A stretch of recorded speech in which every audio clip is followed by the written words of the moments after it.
ڈنگو Bingo. Ayaz hotel کے hall میں بیٹھے لوگوں میں یکا یک خوف کی لہر دوڑ گئی۔ ابھی چند سیکنڈ پہلے سب لوگ کھانے پینے اور گپے ہانکنے میں مصروف تھے، لیکن اب یوں محسوس ہو رہا تھا جیسے ان سب کو سانپ سونگھ گیا ہو۔ وہ کھانا پینا بھول گئے، ان کی زبانیں گنگ ہو گئی تھیں، منہ دہشت زدہ انداز میں کھلے کے کھلے رہ گئے تھے۔ مزے کی بات یہ تھی کہ ہوٹل کے ہال میں پہنچے افراد ایسے بھی تھے جو ان خوف زدہ لوگوں کو حیرت بھری نظروں سے دیکھ رہے تھے۔ وہ ذرا بھی خوف زدہ نہیں تھے، بلکہ انہیں تو یہ تک معلوم نہیں تھا کہ سب لوگ کس چیز سے اس طرح اچانک خوف زدہ ہو گئے ہیں، اور یہ محمود، فاروق، فرزانہ، انسپکٹر جمشید اور بیگم جمشید تھے۔ جلال کے کیس سے فارغ ہونے کے بعد حکومت نے انسپکٹر جمشید کو تھکن اتارنے کے لیے 2 ماہ کی چھٹیاں دی تھیں۔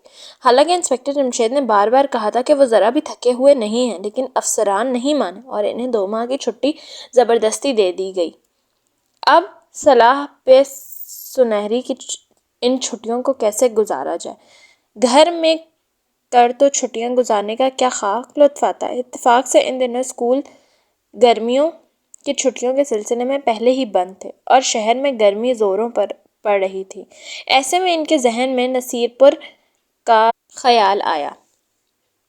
یہ ایک چھوٹا سا پہاڑی شہر تھا اور گرمیوں میں یہاں درجہ حرارت بھی بہت کم رہتا تھا، اس لیے گرمی کے مارے لوگ نصیر پور کی طرف دوڑ پڑتے تھے، لیکن صرف وہ لوگ جن کی ناکبوں میں پیسے ہوتے تھے۔ غریب لوگ تو بیچارے نصیر آباد کا نام سن کر ہی سرد آہ بھر کر رہ جاتے۔ نصیر آباد ہوٹل بہت شاندار اور پرتکلف تھے، لیکن ان میں ایاز ہوٹل کا نام سب سے زیادہ مشہور تھا۔ روانہ ہونے سے پہلے ہی انہوں نے ایاز ہوٹل میں ٹھہرنے کا پروگرام بنا لیا تھا۔ حکومت نے اس کے لیے انہیں ایک خصوصی رقم بھی دی تھی جو انسپکٹر جمشید کے حق میں ہرگز نہیں تھے، مگر اس مرتبہ افسروں کے آگے ان کی ایک نہ چلی۔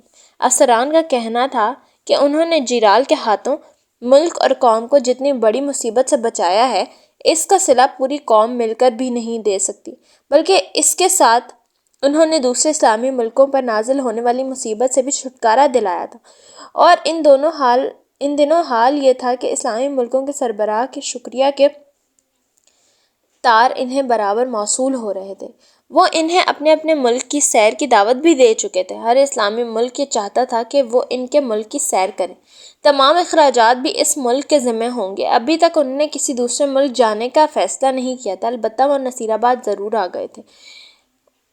انے سنے پہلے ان کے لیے نصیر آباد کے ایاز ہوٹل میں 2 کمروں کا بھی انتظام کروا لیا گیا تھا۔ ان دنوں اس ہوٹل میں کمرے ملنا محال تھا، لیکن ان کے لیے 2 کمرے فوراً ہی مل گئے تھے۔ یہ کام نصیر آباد کے ایس پی احسن علی شوکت کے ذریعے لیا گیا تھا، لیکن انسپکٹر جمشید نے اس سلسلے میں اپنا اور بچوں کا نام نہیں آنے دیا تھا۔ وہ انہیں چاہتے تھے ملاقاتیوں کا تانتا بندھ جائے۔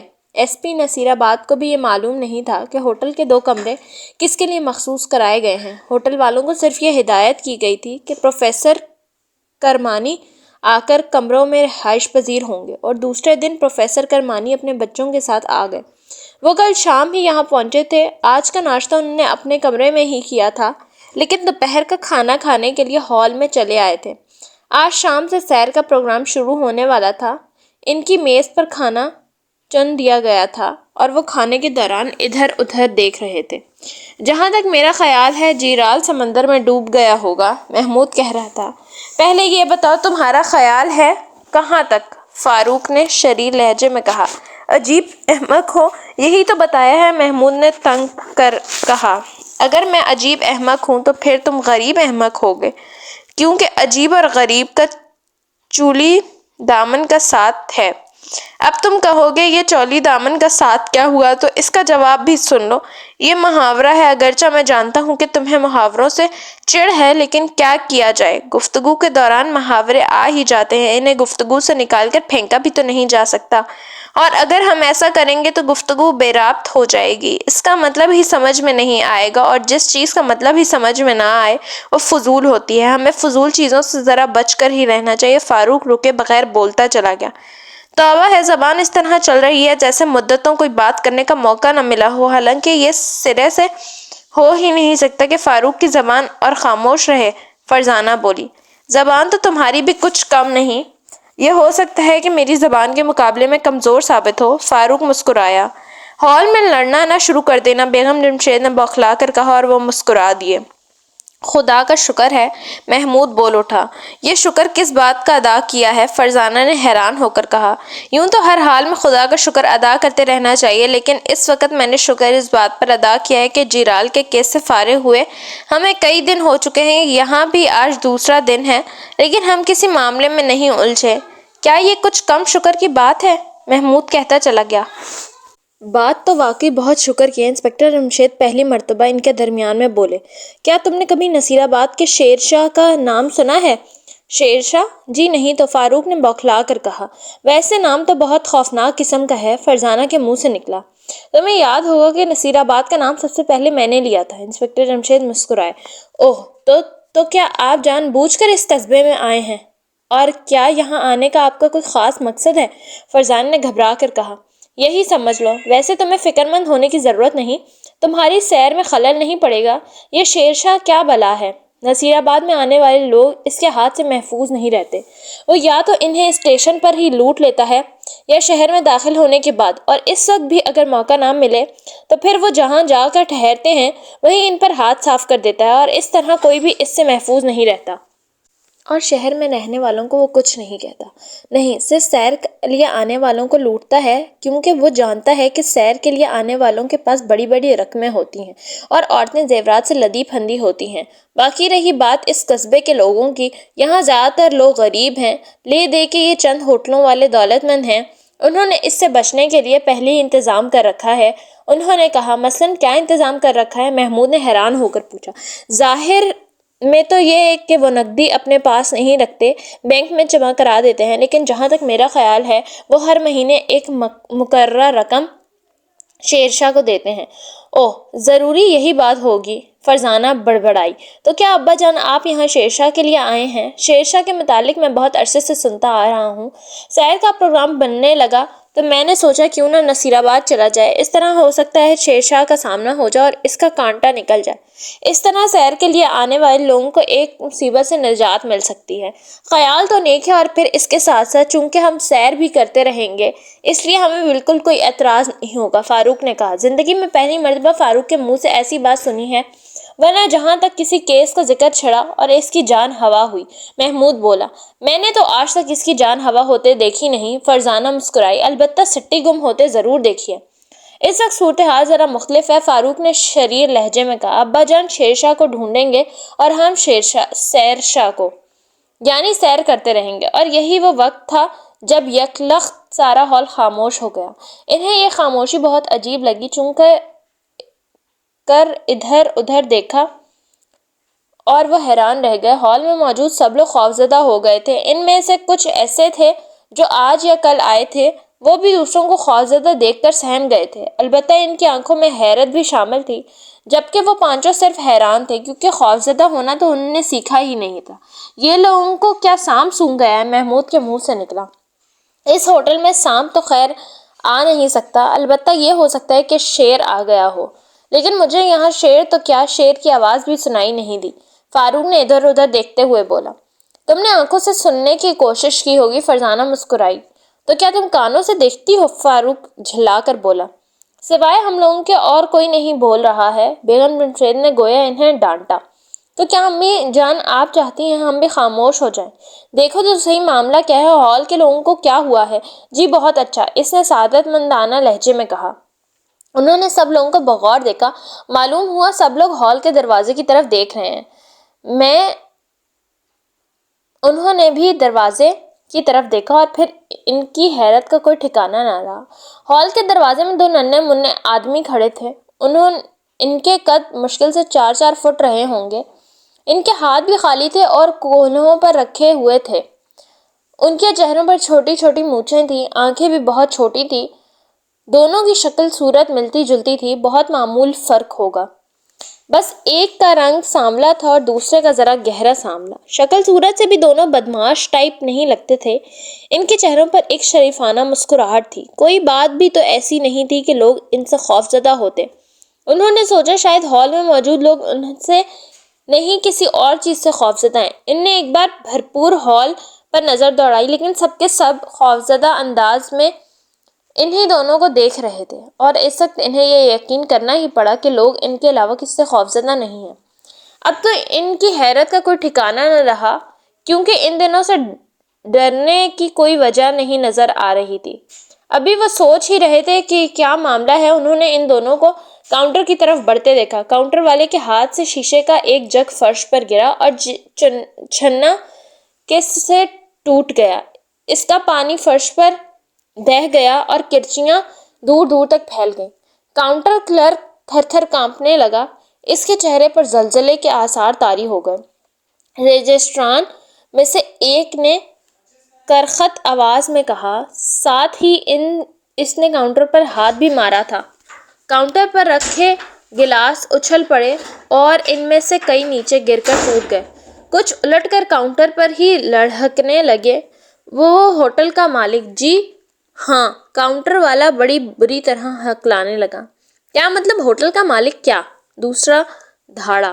اگرچہ ان کے سر کاؤنٹر سے ذرا ہی اونچے تھے، اس کے باوجود سب ان سے خوفزدہ تھے۔ ہوٹل کا پرانا مالک ہوٹل بیچ گیا ہے، نئے مالک نے رجسٹر پر قبضہ اپنے قبضے میں کر رکھا ہے۔ کہاں ہے وہ؟ پہلا چیخ کر بولا۔ میں یہاں ہوں میرے دوستوں، ایک پرسکون اور بلند آواز نے سب کو اپنی طرف متوجہ کر لیا۔ ہوٹل کے ایک کونے سے ایک 6 فٹ لمبا اور چوڑا چکلا نوجوان کاؤنٹر کی طرف بڑھتا نظر آیا۔ اس کے سامنے وہ دونوں بالکل بولنے نظر آ رہے تھے۔ اس کے چہرے پر ایک طرف طنزیہ مسکراہٹ ناچ رہی تھی۔ جب میں نے یہ ہوٹل خریدا تو مجھے تم دونوں کے بارے میں بتا دیا گیا تھا، اس لیے رجسٹر میں نے اپنے قبضے میں کر لیا۔ 3-4 دن کے اندر جتنے بھی لوگ ٹھہرنے کے لیے آئے، ان کا نام، پتہ وغیرہ میں نے اپنے ہاتھوں سے لکھا۔ ہوٹل میں ٹھہرے ہوئے لوگوں کی حفاظت کی ذمہ داری مجھ پر عائد ہوتی ہے۔ اس سے پہلے میں یہ پوچھنا چاہوں گا کہ تم ہوٹلوں کے رجسٹر کیوں چھانتے پھرتے ہو؟ نئے ٹھہرنے والے لوگوں کی صورت شکل کیوں دیکھتے ہو؟ پہلے تم وجہ بتاؤ گے اور پھر میں رجسٹر تم دونوں کو دکھاؤں گا۔ ہم نے آج تک وجہ کسی کو بھی نہیں بتائی، پہلے نے مسکرا کر کہا۔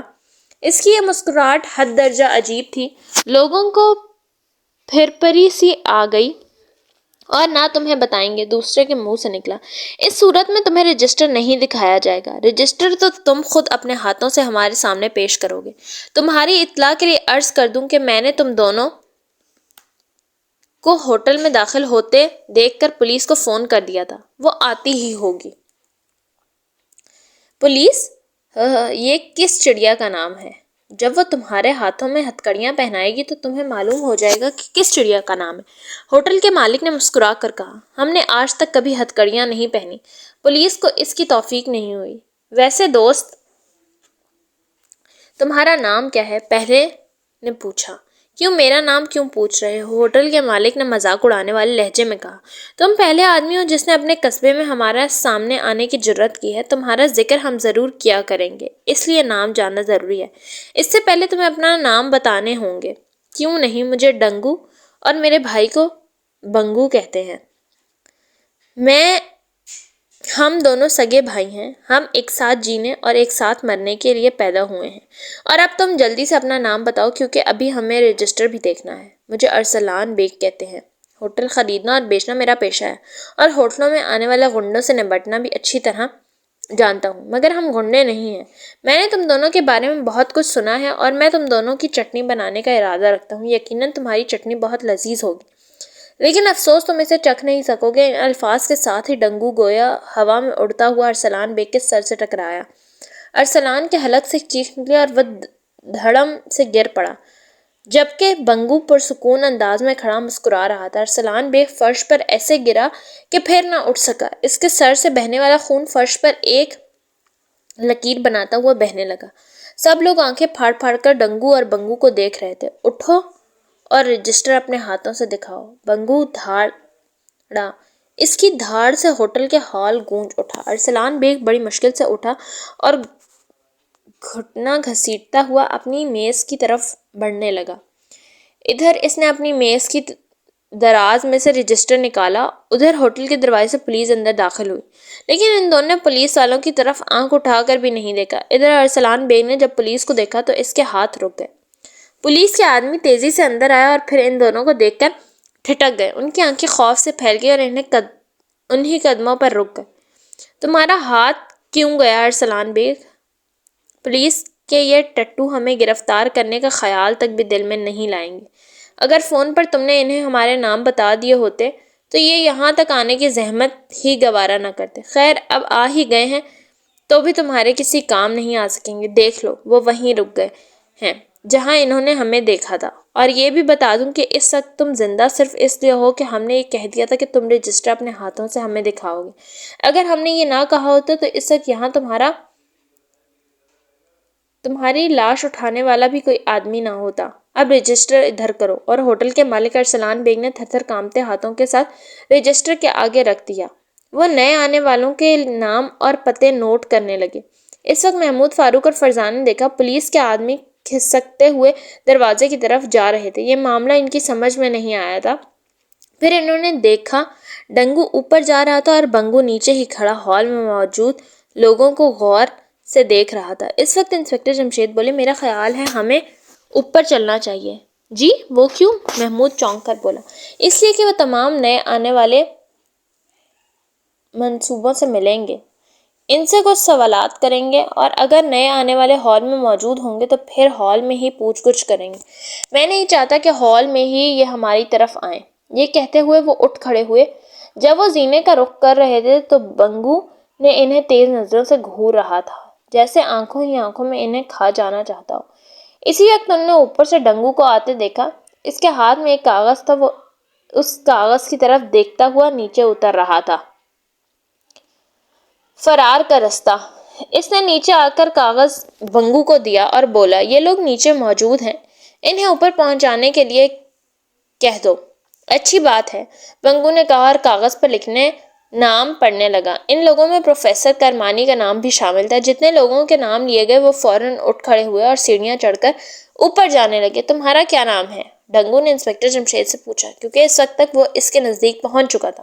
پروفیسر کرمانی، انہوں نے مسکرا کر کہا، تم اعلان سے پہلے ہی کیوں اٹھ آئے تھے؟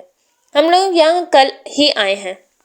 کھانے سے فارغ ہو کر اوپر کی طرف چل پڑے۔ ہمیں نہیں معلوم تھا کہ تمہاری طرف سے کوئی اس قسم کا اعلان ہونے والا ہے۔ خیر تم اوپر چلو، ہم تم سے خصوصی طور پر پوچھ گچھ کریں گے۔ اچھی بات ہے، انہوں نے کہا اور دوسری منزل پر آ گئے۔ بات کچھ پلے نہیں پڑی۔ محمود بولا، مجھے تو حیرت اس بات پر ہے کہ پولیس والوں نے بھی انہیں کچھ نہیں کہا اور واپس چلے گئے۔ آخر یہ چیز کیا ہے؟ فرزانہ بولی، یہ تو صاف ظاہر ہے کہ وہ دونوں تیز ترار حد سے زیادہ ہیں، لیکن پھر بھی اگر ان پر فائر کیا جائے تو وہ مقابلے میں کس طرح ٹھہر سکتے ہیں؟ فاروق نے کہا، جب یہ بات تمہاری سمجھ میں آ جائے گی تو پھر تم انہیں اچھی طرح جان جاؤ گے۔ انسپکٹر جمشید مسکرائے۔ جی کیا مطلب؟ وہ چونکے۔ کچھ نہیں، آؤ ہم اپنے کمرے میں چلیں تاکہ ان لوگوں کو ہم تک پہنچنے میں کوئی دشواری نہ ہو۔ انسپکٹر جمشید بولے، تو کیا آپ ان کے سوالات کے جوابات دیں گے؟ ہاں، میں دیکھنا چاہتا ہوں یہ لوگ کیا چیز ہیں، کیا چاہتے ہیں۔ انہوں نے کہا، کہیں یہ شیرشاہ کے آدمی تو نہیں ہے؟ فرزانہ نے سوال کیا۔ ہرگز نہیں، یہ شیرشاہ اپنے ساتھ صرف سزا یافتہ آدمیوں کو شامل کرتا ہے، یہ اس کا اصول ہے۔ کیا ہم اس سے یہ مطلب لیں ہم ایک عدد کیس میں الجھتے جا رہے ہیں؟ محمود نے کھوئے کھوئے انداز میں کہا، بلکہ یہ کہنا مناسب ہوگا کہ ایک عدد کیس ہمیں الجھانے پر تلا ہوا ہے۔ فاروق مسکرایا، اگر ایسا ہے تو بھی تم لوگوں کو فکر کرنے کی ضرورت نہیں۔ میں وعدہ کر چکا ہوں کہ ان دنوں تم بڑے مزے سے سیر کر سکو گے۔ انہوں نے کہا، کہیں یہ دونوں ہمیں سیر کرنے کی ذمہ داری خود نہ لے لیں۔ فاروق نے مسکرا کر کہا، یہ تو اور بھی اچھا ہوگا، ہم خرچ سے بچ جائیں گے۔ فرزانہ بول اٹھی، مجھے ان سوالات کا بڑا بے چینی سے انتظار ہے جو وہ ہم سے کرنا چاہتے ہیں۔ محمود نے کہا، فکر نہ کرو، جب وہ آ کر سوال کریں گے تو میں جواب دینے کا کام تمہارے سپرد کروں گا۔ وہ بولے، کیوں نہ ہم یہاں سے واپس چلیں؟ فرزانہ بولی، واپس چلیں؟ کیا مطلب؟ وہ چونکے۔ مطلب یہ کہ کسی دوسرے شہر میں چل کر سیر کا پروگرام بناتے ہیں تاکہ نہ شیرشاہ کی الجھن اور نہ ڈنگو بنگو کی۔ فرزانہ نے جواب دیا، ان کے نام کتنے عجیب ہیں۔ محمود کے منہ سے نکلا، ناموں سے زیادہ خود عجیب ہیں۔ فاروق نے کہا، لیکن ہمارا ان سے کیا جھگڑا؟ آخر وہ ہم سے کیا پوچھنا چاہتے ہیں؟ محمود کے لہجے میں حیرت تھی۔ جب وہ پوچھ چکیں گے تو میں تمہیں بتاؤں گا۔ فاروق نے ہنس کر کہا، بے تکی نہ ہانکو۔ محمود نے جھلا کر کہا، اچھا اب میں تک کی ہانکوں گا۔ فاروق بولا، یہ تم پہلے بھی کئی مرتبہ دے چکے ہو۔ فرزانہ نے گویا یاد دہانی کرائی، شکریہ، میری یاد یادداشت اتنی کمزور نہیں۔ بات دراصل یہ ہے کہ تم دونوں خود بھی تو یہ بات پہلے کئی مرتبہ کہہ چکے ہو کہ بے تکی نہ ہانکو۔ اب میں ہر مرتبہ ایک ہی سوال کا نیا جواب تو دینے سے رہا، تو پھر خاموش رہو، کان کھانے کی بھی کیا ضرورت ہے؟ فرزانہ بولی۔ جو چپ رہے گی زبان خنجر لہو پکارے گا۔ آیتیں کا نا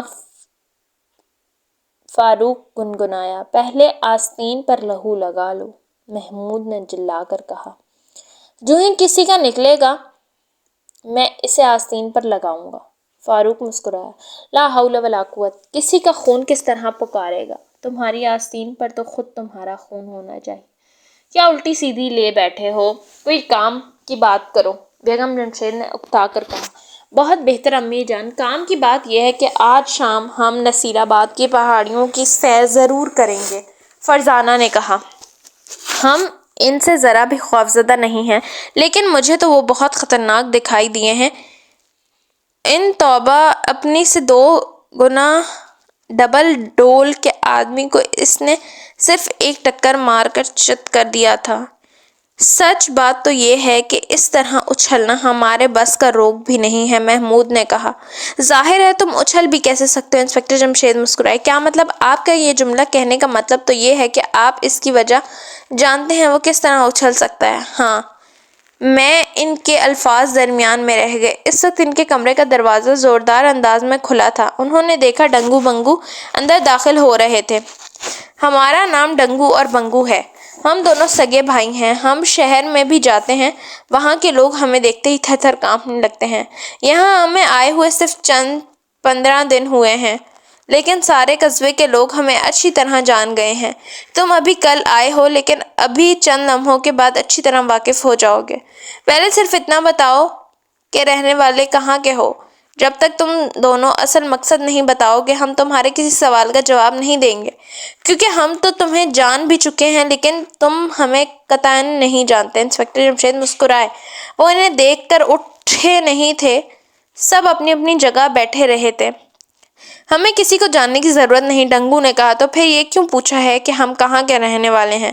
محمود نے طنزیہ لہجے میں کہا۔ اس سوال کا جواب تو تمہیں دینا ہی پڑے گا، کیونکہ ہم جس عمر اور شکل کے آدمی کی ضرورت ہے اس وقت وہ ہمارے سامنے ہے، بنگو نے انسپکٹر جمشید پر نظریں جماتے ہوئے کہا۔ کیا کہا؟ محمود، فاروق اور فرزانہ ایک ساتھ چلائے۔ ہاں، ہمیں تلاش ہے ایک ایسے آدمی کی جس کی عمر 40 سال کے لگ بھگ ہے اور اس کا رنگ سرخ اور سفید ہو، اور وہ رہنے والا ضلع گورداس پور کا ہو۔ فرض کر لو کہ میں گورداس پور کا ہی رہنے والا ہوں۔ انسپکٹر جمشید مسکرائے۔ فرض کرنے سے کام نہیں چلے گا، اگر تم گورداس پور کے رہنے والے ہو بھی تو بھی صرف اتنی سی بات ہے سے ہمارا مقصد حل نہیں ہو جاتا۔ تمہیں کسی ایسے آدمی سے کیا کام ہے اور تم اسے کیوں تلاش کرتے پھر رہے ہو؟ اچانک محمود نے سوال کیا۔ ہمیں اس سے بہت ضروری کام ہے، اس سے اپنی ایک چیز واپس لینی ہے، اسے تلاش کرتے ہمیں 20 سال ہو چکے ہیں۔ 20 سال؟ ان سب کے منہ سے حیرت زدہ انداز میں نکلا۔ ہاں، 20 سال سے، لیکن آخر ایک دن یہ تلاش ختم ہو جائے گی، وہ ہمیں مل ہی جائے گی۔ اگر تم اسے 20 سال سے تلاش کر رہے ہو تو اسے پہچانو گے کیسے؟ 20 سال میں تو اس کے چہرے میں نہ جانے کتنی بڑی تبدیلی پیدا ہو گئی ہوگی، فاروق نے کہا۔ اسے پہچاننے کا ایک خاص طریقہ ہے، ہمارے پہلے سوال کا جواب مل جانے پر ہم اسے بآسانی پہچان سکتے ہیں، ڈنگو نے کہا۔ اگر تم صاف صاف بتا کر چکر کیا ہے تو ہم تمہارے ہر سوال کا جواب دینے کے لیے تیار ہیں۔ جب تک ہمیں اصل آدمی نہیں مل جاتا ہماری زبانیں یہ راز کبھی نہیں اگلیں گی، بنگو نے اٹل لہجے میں کہا۔ تو پھر ہم بھی تمہارے کسی سوال کا جواب دینے پر مجبور نہیں ہیں، انسپکٹر جمشید بولے۔ زبان تو ہم تمہارے فرشتوں کی بھی کھلوا لیں گے، تو پھر انہی سے معلوم کرتے رہو، فاروق نے منہ بنایا۔ اس وقت لاؤڈ سپیکر پر ایک آواز سنائی دی۔ پورے ہوٹل کو گھیرے میں لیا جا چکا ہے، ڈنگو بنگو، آج گرفتاری کے لیے ہم زبردست انتظام کر کے آئے ہیں۔ آج تم دونوں کسی طرح بھی نہیں بچ سکتے، لہٰذا تم دونوں کے لیے بہتر یہی ہے کہ خود کو قانون کے حوالے کر دو۔ تم پر الزام ہے کہ تم نے سارے قصبے کا امن، چین اور سکون لوٹ لیا ہے۔ تم ڈاکو ہو، ایک ایسے ڈاکو جس نے لوگوں کو حد درجہ خوفزدہ کر رکھا ہے، اور یہ کوئی معمولی جرم نہیں ہے۔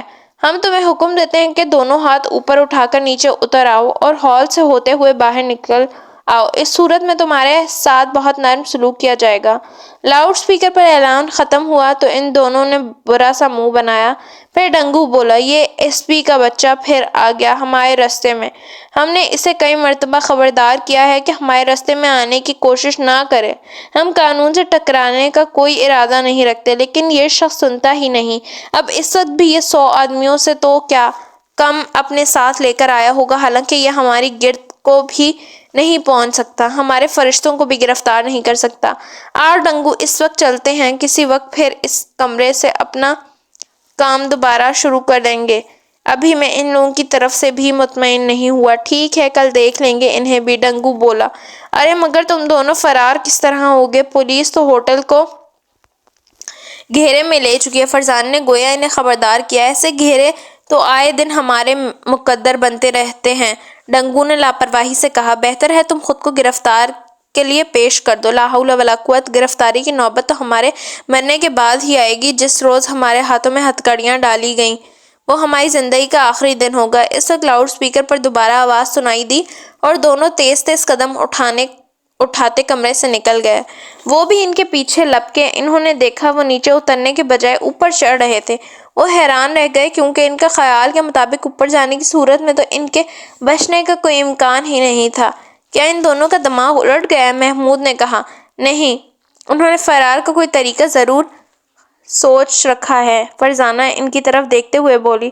سوال تو یہ ہے کہ اب ہم کیا کریں؟ فاروق بولا۔ آؤ دیکھیں یہ کیا کرتے ہیں، انسپکٹر جمشید بولے، اور وہ بھی ان کے پیچھے چلتے ہوئے اوپر چھت پر آ گئے۔ ڈنگو منگو نے اپنے پیچھے دوڑتے قدموں کی آواز سن کر زینے کی طرف دیکھا۔ وہ انہیں دیکھ کر حیران رہ گئے، شاید وہ سوچ بھی نہیں سکتے تھے کہ ہوٹل میں ٹھہرنے والوں میں سے بھی کوئی ان کے پیچھے آ سکتا ہے۔ کیا ارادہ ہے دوستوں؟ ڈنگو نے حیرت زدہ لہجے میں کہا۔ کچھ نہیں، دیکھیں گے تم کیا کرتے ہو۔ کرنا کیا ہے؟ ہوٹل سے فرار ہو جائیں گے اور پھر کل بتائیں گے اس ایس پی کے بچے کو جس نے ہمارے معاملات میں ٹانگ اڑائی ہے، بنگو نے برے برے منہ بناتے ہوئے کہا۔ لیکن تم فرار کس طرح ہوگے؟ ہوٹل 3 منزلہ ہے اور اس کے ساتھ کسی عمارت کی چھت بھی نہیں ملی ہوئی، فرزانہ نے چلا کر کہا۔ چلا کر بات نہ کرو لڑکی، کیا تم پولیس والوں کو یہ اطلاع دینا چاہتی ہو کہ ہم چھت پر سے فرار ہونے والے ہیں؟ نہیں، میں نے تو اس لیے چلا کر بات کی کہ میں تمہیں خطرہ مول لیتے ہوئے نہیں دیکھ سکتی، فرزانہ نے گھبرا کر کہا۔ تو تم اپنی آنکھیں بند کر لینا، ڈنگو ہنسا۔ اس وقت بنگو نے یہ کہتے ہوئے ہوٹل کی چھت سے چھلانگ لگا دی۔ آؤ ڈنگو، وقت ضائع نہ کرو۔ 3 منزلہ عمارت سے ایک دوسری عمارت کی چھت پہ کسی انسان کو چھلانگ لگاتے ہوئے انہوں نے زندگی میں پہلی مرتبہ دیکھا تھا۔ وہ دھک سے رہ گئی۔ یہی نہیں، اس کے بعد انہوں نے اور بھی حیران کن منظر دیکھا۔ ڈنگو اور بنگو ایک عمارت سے دوسری عمارت اور دوسری سے تیسری پر چھلانگیں لگاتے چشم زدن میں بہت دور چلے گئے تھے۔ پولیس ان کی گرد کو بھی نہیں پا سکتی، انسپکٹر جمشید بڑبڑائے۔ لیکن ابا جان، پولیس ان پر فائرنگ تو کر سکتی ہے، محمود نے کہا۔ ضرور کر سکتی ہے، لیکن اس وقت جب وہ اس کی نشانگی زد میں آ جائیں۔ پولیس نیچے سڑک پر موجود ہے اور یہ دونوں کہیں کے کہیں جا چکے ہیں۔ عجیب ہیں یہ دونوں، فاروق کے منہ سے نکلا۔ چھت پر کچھ دیر کے لیے خاموشی چھا گئی۔ دیکھتے ہی دیکھتے ڈنگو اور بنگو ان کی آنکھوں سے اوجھل ہو گئے۔ وہ کھڑے سوچتے ہی رہ گئے۔ پھر انسپکٹر جمشید کی آواز نے انہیں چونکا دیا۔ انہوں نے بڑبڑاتے کے انداز میں کہا تھا، میرا خیال ٹھیک ہی تھا۔ کیا مطلب؟ کیا خیال تھا آپ کا؟ آپ کیا کہنا چاہتے ہیں ابا جان؟ میں نے ان دونوں کو دیکھتے ہی ایک اندازہ لگایا تھا، اب اس اندازے کی تصدیق ہو گئی۔ انہوں نے کہا، ذرا ہم بھی تو سنیں، وہ اندازہ کیا تھا اور اس وقت اس کی تصدیق کس طرح ہو گئی؟ فرزانہ نے بے قراری کے عالم میں کہا۔ بات دراصل یہ ہے کہ تھوڑی دیر پہلے جب ہم ہال میں بیٹھے کھانا کھا رہے تھے اور وہ دونوں، ان کے الفاظ درمیان میں ہی رہ گئے تھے، اس وقت دوڑتے قدموں کی آواز سنائی دی تھی۔ کچھ لوگ سیڑھیاں چڑھ کر اوپر آ رہے تھے۔ خوفناک کھیل۔ سب سے پہلے اوپر آنے والا نصیر آباد کا ایس پی احسن علی شوکت تھا۔ اس نے چھت پر کھڑے ان 5 افراد کو حیرت بھری نظروں سے دیکھا۔ وہ کہاں گئے؟ اس کے منہ سے نکلا۔ چھلانگ لگا کر پہلے اس عمارت پر گئے، پھر اس پر اور پھر اس کے بعد معلوم نہیں کس پر۔ یہ جواب فاروق نے دیا تھا۔ احسان علی شوکت نے اسے کھا جانے والی نظروں سے دیکھا، پھر انسپکٹر جمشید کی طرف مڑا۔ ان لوگوں نے یہاں آنے سے پہلے ہلکے قسم کا میک اپ کرا لیا تھا، اور آپ لوگ یہاں چھت پر کیا کر رہے ہیں؟ نہ نیچے پر کوئی بورڈ نہیں لگا ہوا تھا جس پر لکھا ہوتا کہ اوپر چڑھنا منع ہے، اس لیے ہم اوپر چلے آئے۔ اگر بورڈ لگا ہوتا تو ہم اس کا ضرور احترام کرتے اور کبھی اوپر نہ آتے، انسپکٹر جمشید کی بجائے فاروق نے جواب دیا۔ آپ کا نام کیا ہے؟ اس نے جھلا کر انسپکٹر جمشید سے کہا۔ آپ کے بچے بہت زبان دراز ہیں۔ ہاں، ان سے یہ شکایت مجھے بھی، اور ان کی زبانوں کی لمبائی کم کرنے کے لیے طریقے پر ان دنوں سنجیدگی سے غور کر رہا ہوں۔ انسپکٹر جمشید نے قدرے مسکراتے ہوئے کہا۔ آپ ان کی حوصلہ افزائی کر رہے ہیں؟ S P غرایا۔ جی نہیں، میں نے انہیں ہمیشہ بڑوں کا ادب کرنے کی تعلیم دی ہے، بس کبھی کبھی شوخی پر اتر آتے ہیں۔ محمود فاروق، اب ہرگز بولنا نہ۔ انہوں نے دونوں کو ڈانٹا۔ جی بہت بہتر ابا جان، اب جب تک آپ نہیں کہیں گے ہم نہیں بولیں گے۔ کیوں محمود؟ بالکل ٹھیک، ہمیں بولنے کی ضرورت ہی کیا ہے جبکہ ہم بولے بغیر بھی خوش رہ سکتے ہیں۔ یہ تم دونوں چپ ہوئے ہو؟ فرزانہ نے انہیں گھورا۔ اور تم کیوں بولی ہو؟ فاروق نے جھلا کر کہا۔ مجھے ابا جان نے بولنے سے کب منع کیا؟ فرزانہ نے بھی اس کے انداز میں کہا۔ لیجئے، یہ آپ کے بچے خاموش ہوئے ہیں، میں خود بھی ان کی اس عادت سے تنگ ہوں۔ خاموش ہوتے ہوتے بھی کئی جملے ان کی زبانوں سے نکل پڑتے ہیں۔ کیا کیا جائے، بچے ہیں، اب اتنی سختی بھی تو نہیں کی جا سکتی۔ میں نے آپ سے یہ پوچھا تھا کہ آپ کا نام کیا ہے؟ آپ میرا نام جان کر کیا کریں گے؟ انہوں نے پوچھا۔ آپ نے قانون کے معاملے میں ٹانگ اڑائی ہے، ایس پی علی احسان نے کہا۔ کیا مطلب؟ ہم نے ٹانگ کس طرح اڑائی ہے؟ انسپکٹر جمشید حیران رہ گئے۔ ہم یہاں 2 مجرموں کو پکڑنے آئے تھے، آپ رستے میں آ گئے۔ یہ غلط ہے، دونوں مجرم پہلے ہی فرار ہو چکے تھے، ہم تو ان کے پیچھے اوپر آئے تھے۔ آپ ان کے پیچھے کیوں آئے تھے؟ ایس پی نے تیز لہجے میں پوچھا۔ ہم یہ دیکھنا چاہتے تھے کہ وہ چھت کے اوپر سے کس طرح فرار ہو سکتے ہیں۔ وہ تو آپ لوگ دیکھ چکے ہیں اور ہمیں بتا بھی چکے ہیں، اب آپ صرف اپنا نام بتا دیں اور خدا کے لیے نیچے چلے جائیں۔ ایس پی احسان علی نے تنگ آ کر کہا۔ بہت بہتر، چلو بچوں، نیچے چلنے کے لیے تیار ہو جاؤ۔ پہلے آپ نام بتائیں گے؟ ایس پی نے جھلا کر کہا۔ جی ہاں، کیوں نہیں، میرا نام پروفیسر کرمانی ہے۔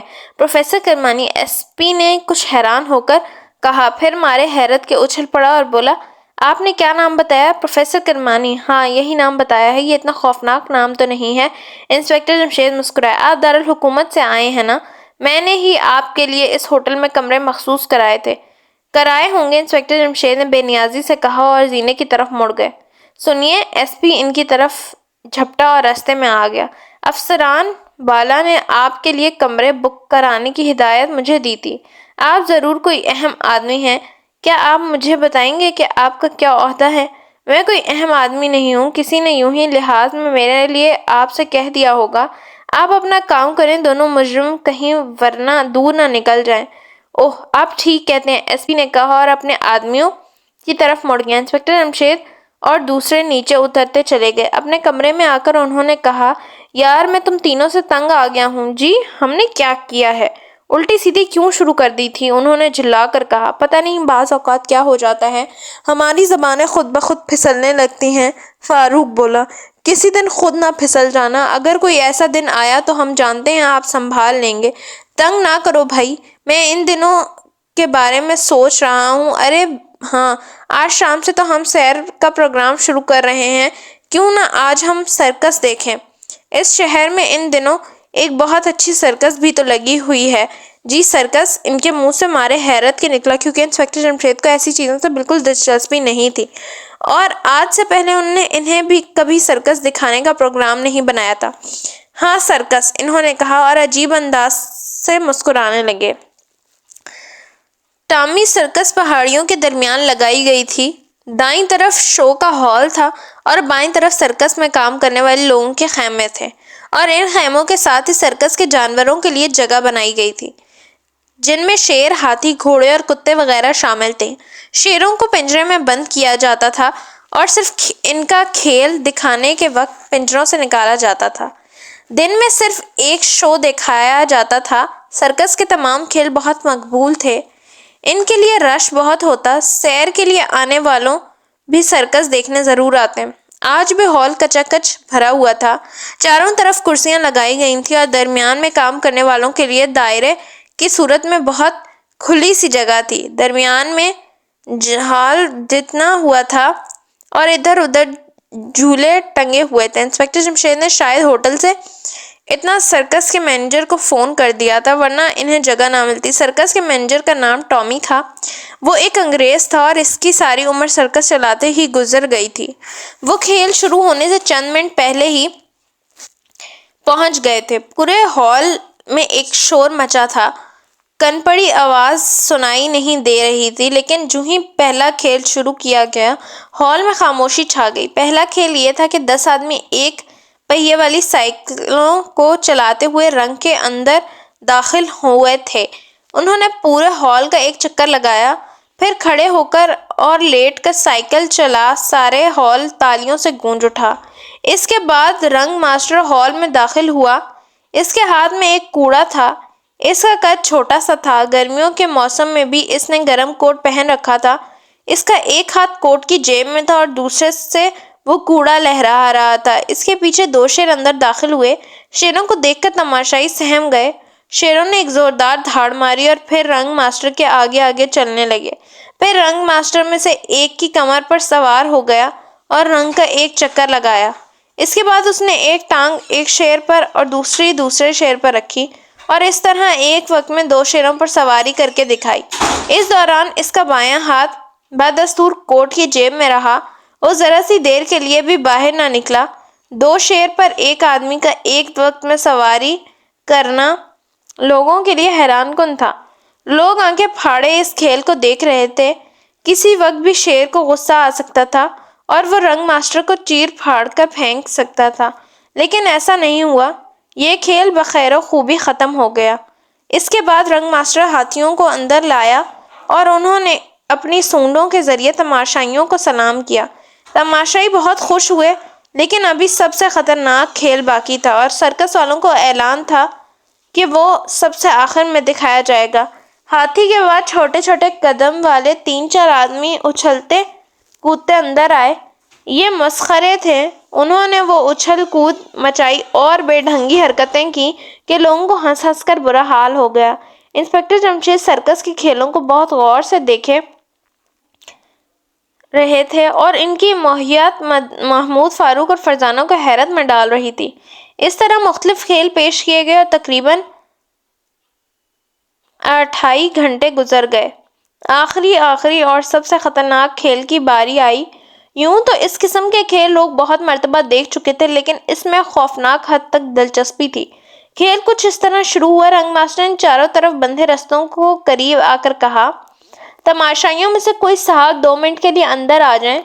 چند سیکنڈ تک کوئی نہ اٹھا۔ پھر ایک نوجوان جھجکتا ہوا اندر داخل ہوا۔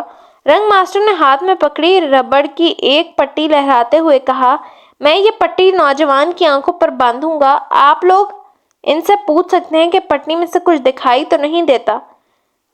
اگر یہ اس نے پٹی باندھی اور کہا، لوگوں کو بتائیے کچھ نظر تو نہیں آتا؟ اس نے انکار میں سر ہلاتے ہوئے کہا، بالکل کچھ نظر نہیں آ رہا۔ ٹھیک ہے، اب یہ پٹی آپ میری آنکھوں پر پوری طرح کس کر باندھ دیں۔ رنگ ماسٹر نے اس سے کہا۔ نوجوان نے ایسا ہی کیا اور رنگ ماسٹر کی آنکھوں پر پٹی باندھ دی۔ اس کے بعد اس نے تالی بجائی اور 2 چھوٹے قدموں والے آدمی اندر آئے۔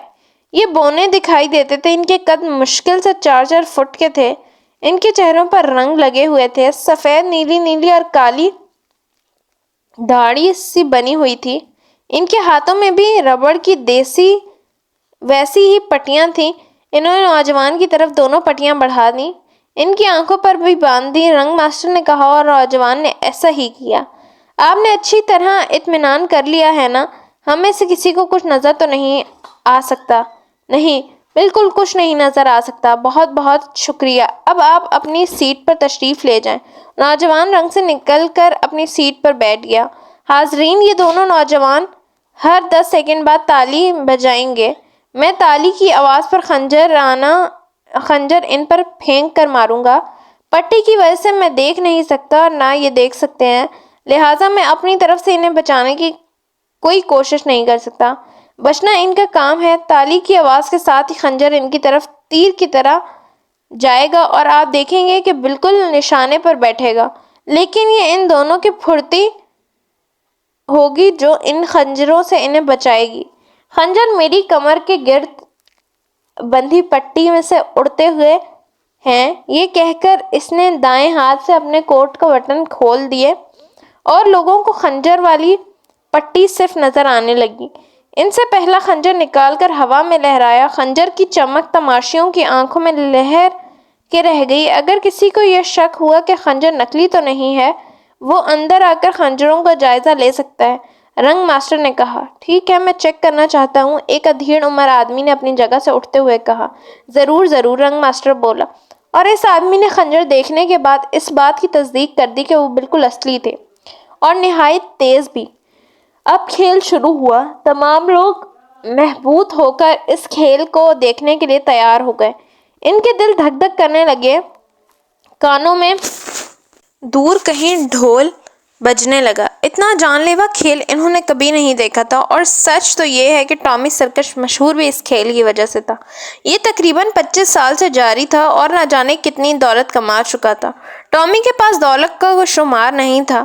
اسے یہ اچھی طرح معلوم تھا کہ اگر رنگ ماسٹر اور اس کے دو ساتھی یہ کھیل نہ دکھائیں تو سرکس 2 دن بھی نہ چلے اور ٹھپ ہو کر رہ جائے۔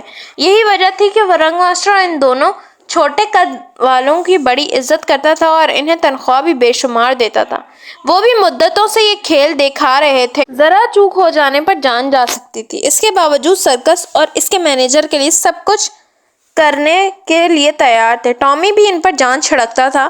آخر رنگ ماسٹر نے پہلا خنجر پٹی سے نکالا اور ان کی تالی کے انتظار میں سے اسے نوک سے پکڑ کر تولنے لگا۔ پھر جو ہی انہوں نے اٹھایا، تالی بجائی، اس نے ان پر کھچ سے خنجر کھینچ مارا۔ دونوں بجلی کی سی تیزی سے اچھلے اور خنجر ان کے نیچے سے نکل کر چاروں طرف دیوار کی صورت لگی رسی کی جالیوں میں الجھ کر رہ گیا۔ اگر یہ جالیاں نہ لگی ہوتی تو خنجر کسی تماشائی کی جا لگتا۔ پہلا خنجر چھوڑتے ہی اس نے دوسرا نکال لیا، ساتھ ہی ان نے تالی بجائی۔ خنجر ایک بار پھر سنسناتا ہوا ہوا ان کی طرف چلا۔ اس مرتبہ وہ اچھلے نہیں بلکہ دائیں بائیں گر پڑے۔ خنجر ان کے درمیان سے نکل کر ریسیور میں الجھ گیا۔ اس مرتبہ تماشائی رہ نہ سکے، بے تحاشا تالیاں بجانے لگے۔ تیسرا خنجر نکالتے ہی تالیوں کی آواز ایک دم رک گئی۔ لوگ سانس روک کر بیٹھ گئے۔ اس مرتبہ کا کھیل اور بھی خطرناک تھا۔ دونوں چھوٹے قد والے ایک دوسرے کی کمر سے کمر ملا کر کھڑے ہو گئے۔ پھر ان نے تالیاں بجنے کے لیے ہاتھ اٹھائے۔ پورے ہال میں موت کی سی خاموشی طاری ہو گئی۔ اب اگر اتفاق سے خنجر ان کے لگ جاتا تو دونوں کے جسموں سے آر پار ہو جاتا۔ اس سے پہلے ایک دوسرے کے ساتھ ساتھ کھڑے ہوئے تھے، اس طرح کے درمیان میں سے ایک آدھ پانچ کا فاصلہ تھا۔ تالی کی آواز کے ساتھ ہی خنجر کی چمک لہرائی، دونوں ہوا میں اچھلے اور تھم سے دوسری طرف گرے۔ ایک بار پھر ہال تالیوں سے گونج اٹھا۔ یہ سلسلہ کوئی 5 منٹ تک جاری رہا۔ پھر اچانک ان دونوں کے منہ سے چیخ نکلی۔ وہ دونوں ایک ساتھ گرے تھے اور خنجر ان دونوں کے درمیان سے نکلتا چلا گیا تھا، لیکن چونکہ دونوں کے درمیان 1 انچ کا سے بھی کم فاصلہ تھا، اس لیے وہ ان کے پہلوؤں کو کاٹتا چلا گیا۔ اور یہ اس لیے ہوا تھا کہ تالی بجانے سے صرف 1 سیکنڈ پہلے ہال میں سے کسی نے تالی بجا دی تھی۔ چیخ کی آواز کے ساتھ ہی ہال میں ہلچل مچ گئی۔ لوگ سیٹیوں سے اٹھ کھڑے ہوئے۔ آؤ ہم چلتے ہیں، انسپکٹر جمشید نے ان سے کہا، اور اٹھ کر تیزی سے دروازے کی طرف بڑھے۔ انہوں نے دیکھا دروازے میں سے بہت سے آدمی نکل رہے تھے۔ وہ ضرور ان میں شامل ہو کر نکل گیا ہے، انسپکٹر جمشید کے منہ سے نکلا۔ کون؟ انہوں نے ایک ساتھ پوچھا۔ وہ جس نے تالی بجائی تھی۔ اس نے تالی سوچے سمجھے بغیر نہیں بجائی تھی، وہ چاہتا تھا خنجر ان دونوں کو ختم کر دے، لیکن ان کی قسمت اچھی تھی کہ وہ صرف زخمی ہو سکے۔ اوہ، وہ دھک سے رہ گئے۔ یہ معاملہ ان کی سمجھ میں نہیں آیا تھا۔ وہ سوچ رہے تھے کیا ان کے والد انہیں سرکس دکھانے کچھ سوچ سمجھ کر لائے تھے؟ آخر وہ کون تھے جس نے تالی بجائی تھی؟ اسے ان دونوں سے کیا دشمنی تھی؟ دروازے سے باہر نکل کر جب وہ ایک ٹیکسی میں بیٹھے تو انسپکٹر جمشید بولے، میں کچھ سوچ کر ہی تمہیں سرکس دکھانے لایا تھا۔ کیا سوچ کر لائے تھے؟ تم تینوں مجھے بتاؤ گے؟ جی کیا مطلب؟ تینوں چونکے۔ مطلب ہی تو تم سے پوچھا ہے، انسپکٹر جمشید مسکرائے۔ آپ ہم سے یہ پوچھنا چاہتے ہیں کہ آپ نے ہمیں سرکس کس لیے دکھائی ہے؟ محمود کے لہجے میں حیرت تھی۔ ہاں، انہوں نے مختصراً جواب دیا، لیکن ابا جان ہم یہ بات کیسے بتا سکتے ہیں کہ فاروق نے کہا۔ کیوں، کیا تمہارے پاس عقلیں نہیں ہیں؟ جی وہ تو ہیں، فرزانہ بول پڑی۔ تو پھر ان سے کام لو۔ جب سے ہم نصیر آباد آئے ہیں اس وقت سے اب تک کے حالات کا جائزہ لو، ساری بات خود بخود تمہاری سمجھ میں آ جائے گی اور تم پکار اٹھو گے کہ ہم سمجھ گئے، آپ ہمیں یہاں کیوں لائے تھے۔ اوہ، ان کی آنکھیں مارے حیرت سے کھلی کی کھلی رہ گئیں۔ وہ سوچ میں ڈوب گئے۔ جھڑپ ہو گئی۔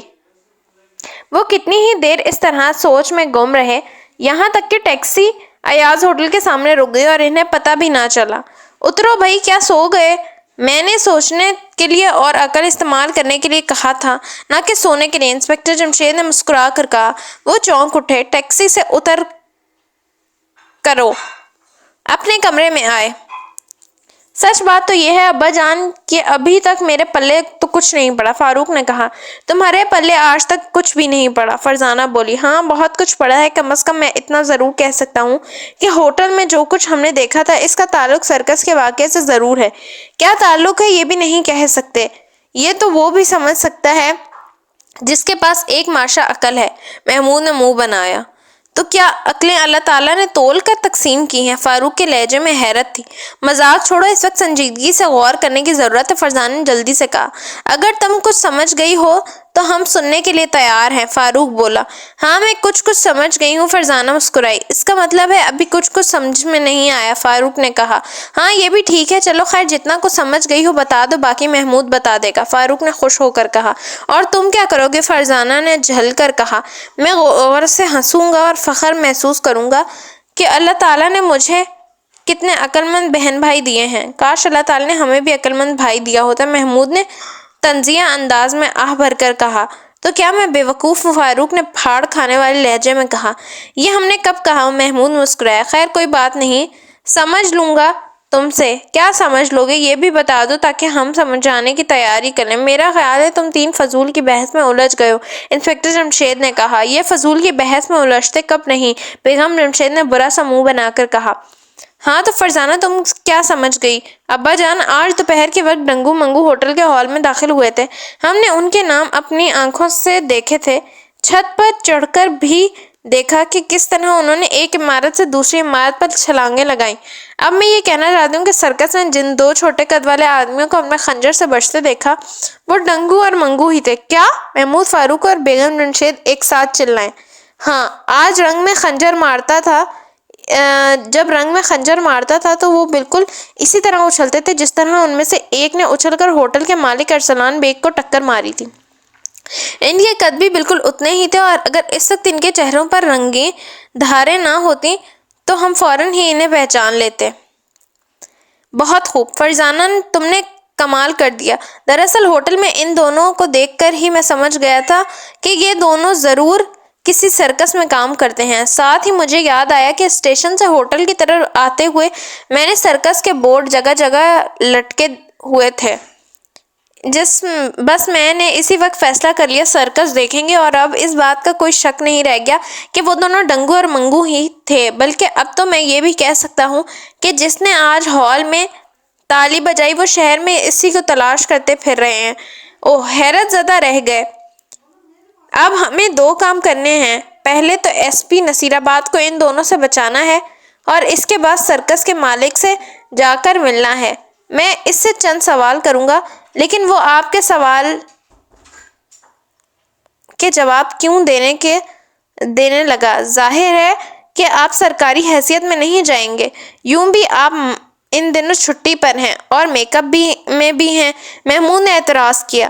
تم فکر نہ کرو، میں نے اس کا طریقہ سوچ لیا، انہوں نے کہا۔ کیا آپ ہمیں نہیں بتائیں گے کہ کیا سوچا ہے؟ فرزان نے پوچھا۔ کل صبح تم خود ہی دیکھ لو گے، انہوں نے معنی خیز انداز میں کہا اور مسکرانے لگے، اور وہ سوچتے ہی رہ گئے کہ وہ طریقہ کیا ہو سکتا ہے۔ دوسرے دن وہ صبح سویرے ہی ایس پی نصیر آباد کے گھر پہنچے۔ اس کا گھر پولیس چوکی کے پاس ہی تھا۔ انہیں تلاش کرنے میں کوئی دقت نہ ہوئی۔ ہوا میں خنکی تھی اور موسم گرما میں خنک ہوا بہت فرحت بخش لگتی ہے، اس لیے وہ تینوں خوب چہک رہے تھے۔ دروازے کی گھنٹی کا بٹن دبانے پر ایک ملازم نے دروازہ کھولا۔ یہ ایک بوڑھا آدمی تھا، آنکھوں پر نظر کی اینک لگی تھی۔ ہمیں ایس پی صاحب سے ملنا ہے، وہ ناشتے کی میز پر بیٹھے ہیں اور اس وقت کس سے ملنا پسند نہیں کریں گے۔ ان سے جا کر کہو پروفیسر کرمانی ان سے ملنے آئے ہیں، اور اگر یہ نام سن کر بھی ان کے کان پر جوں نہ رینگی تو ان سے کہہ دینا کہ ڈنگو اور منگو کے بارے میں کچھ کہنا ہے، پھر دیکھنا وہ کس طرح دوڑتے آئیں گے۔ لیکن جناب ان کا حکم ہے کہ جب وہ ناشتہ کر رہے ہوں تو وہ ان تک کسی کو پیغام نہ پہنچایا جائے۔ ملازم نے جڑ پڑ ہو کر کہا۔ تم جاؤ، میں دعوے سے کہتا ہوں کہ وہ تم پر ناراض نہیں ہوں گے۔ مجھے افسوس ہے جناب، ناشتہ ختم ہونے سے پہلے میں آپ کو پیغام نہیں پہنچا سکتا۔ کیا تمہیں اپنے آقا کی زندگی عزیز نہیں؟ انسپکٹر نے تنگ آ کر کہا۔ کیوں نہیں، میں ان پر اپنی جان نثار کر سکتا ہوں۔ تو پھر سنو، اگر تم نے ہمارا پیغام انہیں نہ دیا تو ان کی زندگی خطرے میں پڑ جائے گی، بلکہ ہو سکتا ہے پڑ بھی چکی ہو، کیونکہ تم پہلے ہی بہت دیر کر چکے ہو۔ اسی وقت ایک ٹیکسی ایس پی صاحب کے گھر کے سامنے آ کر رکی اور اس میں ڈنگو اور منگو اترتے نظر آئے۔ اوہ ابا جان، وہ تو آ بھی گئے جن سے آپ ایس پی صاحب کو بچانا چاہتے، فرزانہ نے گھبرا کر کہا۔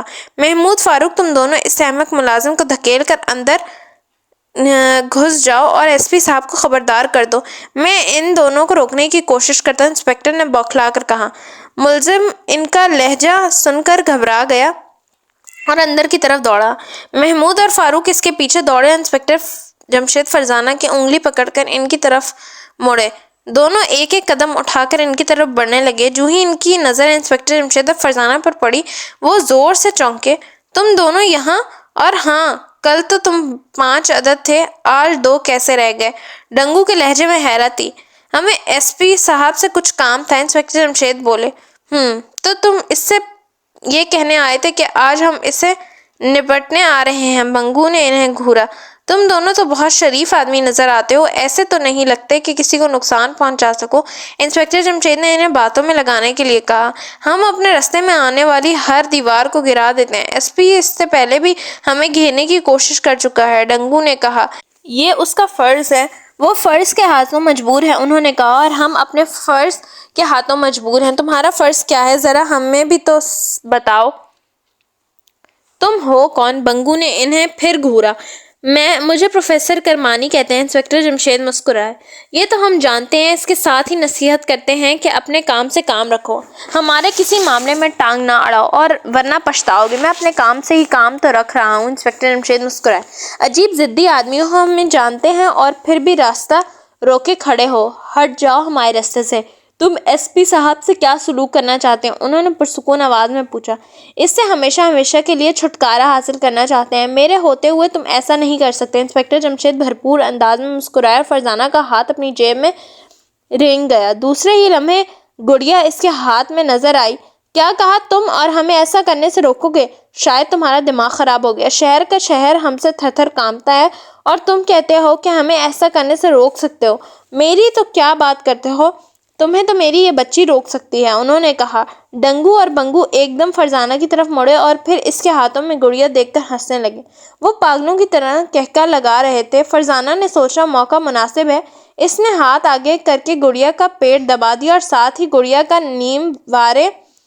نیم دائرے کی صورت میں حرکت بھی دی تھی۔ اس سے یہ ہوا، گڑیا کے پیٹ سے نکلنے والی دھار سیدھی پڑنے کے بجائے ترچھی پڑی اور وہ دونوں اس کی لپٹ میں آ گئے۔ وہ پہلے ہی بے خبر تھے، پٹ سے گرے اور بے ہوش ہو گئے۔ بے ہوش ہونے سے پہلے انہوں نے دونوں کی آنکھوں میں بلا کی حیرت دیکھی۔ پھر وہ دروازہ کھول کر ایس پی کے گھر میں داخل ہو گئے۔ سامنے محمود اور فاروق کھڑے تھے۔ محمود بولا، ایس پی صاحب کمرے میں بند ہو گئے ہیں، ان سے کہو ان کے دونوں مجرم باہر بے ہوش پڑے ہیں، باہر نکل کر انہیں اٹھوا لیں۔ یہ آواز ایس پی کے کانوں تک پہنچ گئی، اس نے دروازہ کھول دیا۔ انسپکٹر جمشید کو دیکھ کر حیران رہ گئے۔ آپ تو وہی ہیں؟ ہاں، ڈنگو اور منگو نے خطرناک ارادے کی خبر ہم آپ کو دینے آئے تھے، لیکن آپ کے ملازم نے آپ کو اطلاع دینے سے انکار کر دیا۔ اتنے میں وہ دونوں آ دھمکے، اس لیے ہمیں ان کا بندوبست باہر ہی کرنا پڑا۔ لیکن کیسے؟ آپ نے ان دونوں کو کس طرح بے ہوش کیا؟ اس کے لہجے میں بلا کی حیرت تھی۔ یہ کام میں نے نہیں، میری بچی نے کیا ہے، انہوں نے بتایا۔ کیا؟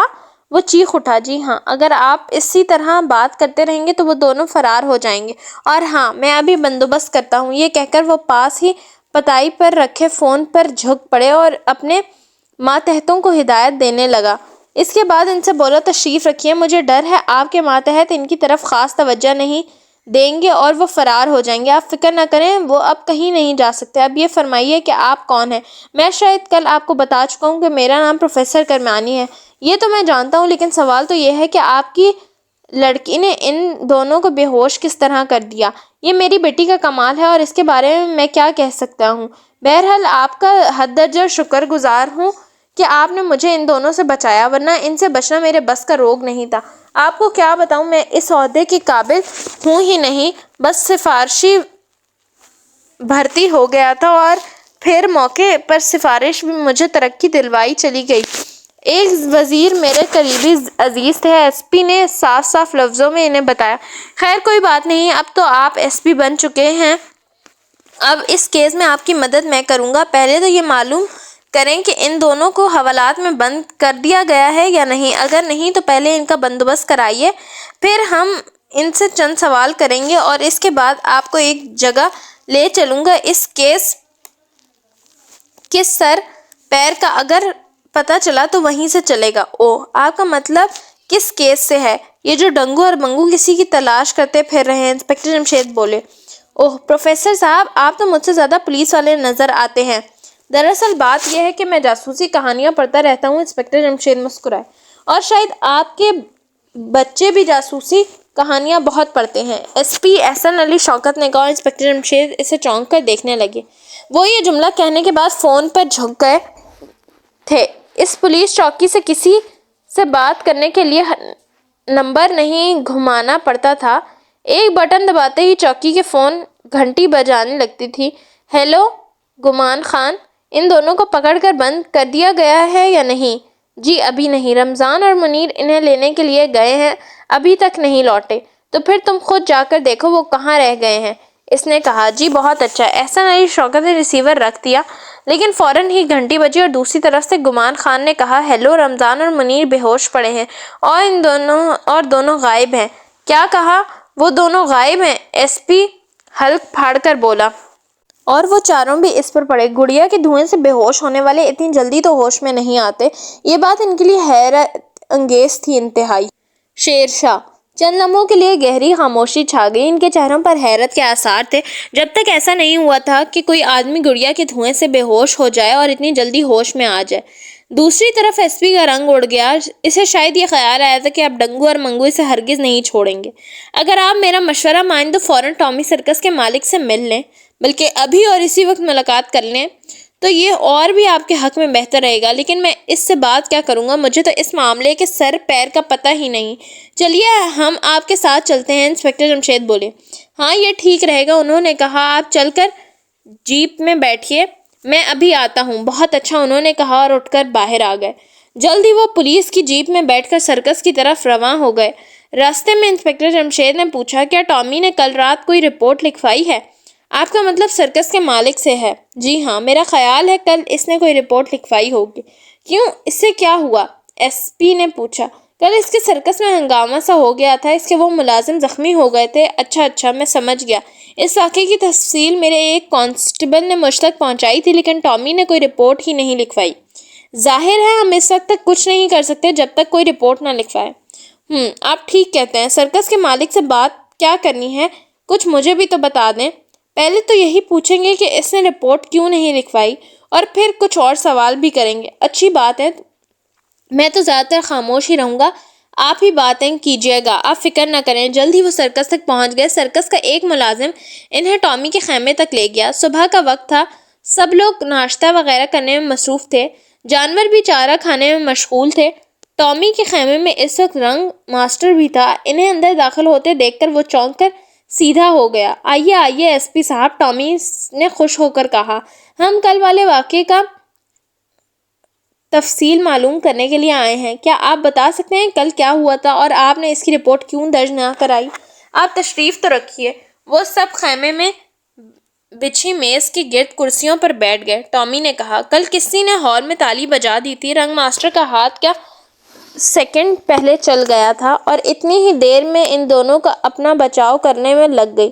اس طرح وہ معمولی سا زخمی ہو گئے۔ اگر اس نامعلوم آدمی نے یہ حرکت اس وقت کی ہوتی جب وہ دونوں کمر سے کمر ملا کر کھڑے ہوئے تھے تو ان دونوں کا خاتمہ لازمی تھا۔ اس نے بتایا، آپ کو اس نامعلوم آدمی کے خلاف رپورٹ تو لکھوانی چاہیے، انسپکٹر جمشید بولے۔ بس میں نے سوچا اب اس سے کس طرح تلاش کیا جا سکے گا، ٹامی نے کہا۔ یہ سوچنا پولیس کا کام تھا۔ خیر چھوڑیے، آپ ذرا ان دونوں کو بلوائیے، ہم ان سے بھی چند سوال کرنا چاہتے ہیں۔ اوہ اچھا، یہ کہہ کر اس نے تالی بجانے کے لیے ہاتھ اٹھائے، لیکن پھر کسی خیال سے رک گیا اور بولا، ماسٹر حکیم، ذرا تم ہی ان دونوں کو بلا لاؤ۔ اس نے یہ جملہ رنگ ماسٹر سے کہا تھا۔ جی اچھا۔ رنگ ماسٹر فوراً اٹھ کر خیمے سے باہر نکل گیا۔ تھوڑی دیر بعد وہ چھوٹے قد والے آدمیوں کو لے کر اندر داخل ہوا۔ ان کے چہروں پر رنگین دھاریں بنی تھیں۔ تم دونوں کے نام کیا ہیں؟ انسپکٹر جمشید نے سوال کیا۔ مجھے ٹیرا کہتے ہیں اور اس کا نام طاؤس ہے۔ یہ ٹیرا کیسا نام ہوا؟ ذہن میں ٹیرا ویرا کا نام آتا ہے، فاروق بولا۔ کیا کیا جائے، بچپن کا یہی نام ہے اور مجھے پسند بھی ہے۔ اس نے کہا۔ اچھا تو ٹیرا صاحب، اگر تم دونوں پر آنکھیں بند کر کے تالی کی آواز پر خنجر چلاؤں تو کیا تم پھر بھی بچ جاؤ گے، یا تم صرف رنگ ماسٹر کے خنجروں سے ہی بچ سکتے ہو؟ جی نہیں، بچنے کو تو ہم ہر ایک کے ڈر سے بچ سکتے ہیں، تو پھر کل تم زخمی کیوں ہو گئے تھے؟ ہم اس کے لیے تیار نہیں تھے۔ آواز بالکل مخالف سمت سے آئی تھی، اس کے ساتھ ہی ہم نے تالی بجائی تھی۔ دونوں تالیوں کو 1 سیکنڈ کے بھی 10ویں حصے کا فاصلہ تھا۔ یہی وجہ تھی کہ اندازے سے کی غلطی ہو گئی، ٹیرے نے جواب دیا۔ سوال تو یہ ہے کہ جس شخص نے بھی یہ حرکت کی، اس سے تم دونوں سے کیا دشمنی ہو سکتی ہے؟ یہ تو وہی بتا سکتا ہے، طاؤس نے کہا۔ کم از کم ایک بات میں یقین سے کہہ سکتا ہوں، انسپکٹر جمشید نے سوچ میں کھوتے ہوئے انداز میں کہا۔ جی فرمائیے، ٹیرا بولا۔ وہ یہ کہ جس شخص نے بھی یہ حرکت کی ہے وہ بھی سرکس میں کام کرتا رہا ہے۔ کیا؟ رنگ ماسٹر، ٹیرا اور طاؤس کو بری طرح چونکے۔ ٹامی نے حیرت زدہ نظر آیا۔ ہاں، اسے اس کھیل کا کچھ تجربہ تھا، تبھی اس نے ایسا کیا تھا۔ انسپکٹر جمشید مسکرائے۔ ایس پی احسن شوکت کے چہرے پر بھی ایک رنگ آتا تھا تو دوسرا جاتا تھا۔ آپ کا خیال ٹھیک ہی کہتا ہے، رنگ ماسٹر حکیم کے منہ سے نکلا۔ اب سوال یہ ہے کہ کسی کو ان دونوں معصوموں سے کیا دشمنی ہو سکتی ہے؟ انسپکٹر جمشید نے کہا۔ ہم تو خود حیران ہیں۔ نہیں، آپ لوگ حیران نہیں ہیں، انسپکٹر جمشید نے عجیب سے لہجے میں کہا۔ جی کیا مطلب؟ بہرام نے حیرت زدہ لہجے میں کہا۔ مطلب یہ ہے کہ آپ لوگ اسے اچھی طرح جانتے ہیں کہ وہ کون ہے، البتہ یہ نہیں جانتے کہ کہاں رہتا ہے۔ یہ آپ کس طرح کہہ سکتے ہیں؟ اس طرح کہ آپ یہ دونوں آدمی، یعنی ٹیرا اور طاؤس، یہ جو کچھ بھی ان کے نام ہیں، اس شخص کو تلاش کرتے پھرتے ہیں۔ انہوں نے اسے نہ جانے کس کس شہر میں تلاش کیا، لیکن اس شہر میں شاید پہلا موقع ہے کہ ان کے ساتھ کھیل کے دوران یہ چال چلی گئی۔ اس کا صاف مطلب یہ ہے کہ یہ دونوں اس کی تلاش میں ہیں، لہٰذا اس نے خوفزدہ ہو کر ان دونوں کو ہلاک کرنے کی ایک ایسی ترکیب سوچی جس سے اس سے کوئی نقصان نہیں پہنچ سکتا تھا اور یہ دونوں موت کے گھاٹ اتر سکتے تھے، لیکن ان کی قسمت اچھی تھی کہ یہ بچ گئے۔ اب آپ لوگوں اگر صاف صاف سب کچھ بتا دیں تو شاید ہم آپ لوگوں کی مدد کر سکیں، کسی کام آ سکیں۔ خیمے میں چند لمحوں کے لیے گہری خاموشی طاری ہو گئی۔ یوں لگتا تھا جیسے سب پر سکتہ طاری ہو گئی ہو۔ آخر ٹامی نے کہا، پہلے آپ یہ بتائیے کہ آپ کون ہیں؟ آپ ایس پی صاحب کے ساتھ ضرور آئے ہیں، لیکن آپ کی سرکاری حیثیت کیا ہے؟ میں اپنی سرکاری حیثیت بھی آپ کو بتاؤں گا، پہلے یہ بتائیں کہ میں نے جو کچھ کہا ہے وہ کس حد تک درست ہے۔ یہ ٹھیک ہے ہم اپنے ایک دشمن کی تلاش میں ہیں، لیکن نہیں جانتے وہ کہاں ہے۔ اس کے وار کے بعد ہمارا خیال بھی یہی ہے کہ وہ اسی قصبے میں موجود ہے۔ ٹامی نے کہا۔ آپ کی اس سے دشمنی کیا ہے؟ بہت عرصے پہلے وہ سرکس کی ایک بہت بڑی رقم پر ہاتھ صاف کر کے غائب ہو گیا تھا، ٹامی نے بتایا۔ تو کیا وہ بھی سرکس میں ملازم تھا؟ جی ہاں، حکیم کے منہ سے نکلا۔ اس دوران انسپکٹر جمشید نے انہیں بغور دیکھتے رہے تھے۔ اس کا نام عمر اور حلیہ بتائیے تاکہ ہم بھی اسے تلاش کر سکیں۔ اس کا نام شیر شاہ ہے۔ کیا؟ اس مرتبہ محمود فاروق اور فرزانہ انسپکٹر جمشید اور ایس پی احسن علی شوکت چلائے بغیر نہیں رہ سکتے۔ آپ نے کیا نام بتایا؟ شیر شاہ، ایس پی کے منہ سے نکلا۔ ہاں، اس کا نام شیر شاہ ہے۔ اس وقت اس کی عمر 50 سال کے لگ بھگ ہوگی۔ رنگ گہرا سانولا، آنکھیں چھوٹی اور ناک بہت لمبی ہے، حکیم بتایا چلا گیا۔ بہت خوب، آپ تو شیر شاہ ڈاکو کا حلیہ بتا رہے ہیں۔ وہ اس قصبے میں نہ صرف موجود ہے بلکہ لوگوں کو لوٹتا بھی رہتا ہے۔ شاید آپ کی رقم اڑانے کے بعد اس نے یہی پیشہ اختیار کر لیا۔ انسپکٹر جمشید نے مسکرا کر کہا۔ اوہ، کیا واقعی وہ اس قصبے میں موجود ہے؟ ٹامی کے لہجے میں جوش تھا۔ ہاں، لیکن ابھی تک اسے گرفتار نہیں کیا جا سکا۔ وہ ہر بار پولیس کے ہاتھوں سے بچ جاتا ہے۔ آپ فکر نہ کریں، پولیس کے ہاتھ سے وہ بے شک بچ سکتا ہے، لیکن ہمارے ہاتھوں سے نہیں۔ ہم اسے ہرگز نہیں چھوڑیں گے۔ بہرام نے غصے کے عالم میں کہا۔ یہ سب تو ٹھیک ہے، لیکن یہ تو بتائیے آپ پولیس کو کیوں بیوقوف بنا رہے ہیں؟ اچانک انسپکٹر جمشید نے کہا اور وہ سب حیران رہ گئے۔ جی کیا مطلب؟ حکیم نے بھڑک کر کہا۔ میں بہت دیر سے محسوس کر رہا ہوں کہ آپ لوگ ہمیں چکر دے رہے ہیں۔ انسپکٹر جمشید عجیب سے انداز میں مسکرائے۔ کیا؟ ایس پی بھونچکا رہ گیا۔ ہاں، آپ کے گھر کے سامنے جب تھوڑی دیر پہلے ڈنگو اور منگو سے ہماری جھڑپ ہوئی تھی تو ان کی آوازیں اور تھیں اور اب ان کی آوازیں اور ہیں۔ انسپکٹر جمشید بولے۔ آپ کا مطلب ہے ڈنگو اور منگو کا تعلق اس سرکس سے ہے؟ ایس پی کے منہ سے مارے حیرت کے نکلا۔ ہاں، وہ دونوں ہی کل خنجروں والا کھیل دکھا رہے تھے، انہی کے پہلو زخمی تھے، جبکہ ہمارا سامنا جو ٹیرا اور طاؤس موجود ہیں ان کے بارے میں دعوے سے کہہ سکتا ہوں کہ ان کے پہلو زخمی نہیں ہیں۔ اگر مسٹر حکیم اور ٹامی کی باتیں درست ہیں اور انہوں نے صحیح آدمیوں کو ہمارے سامنے پیش کیا ہے تو پھر انہیں ضرور زخمی ہونا چاہیے تھا، کیونکہ سرکس شو میں کل میں بھی موجود تھا اور میں نے خود خنجر سے ان دونوں کو زخمی ہوتے دیکھا تھا۔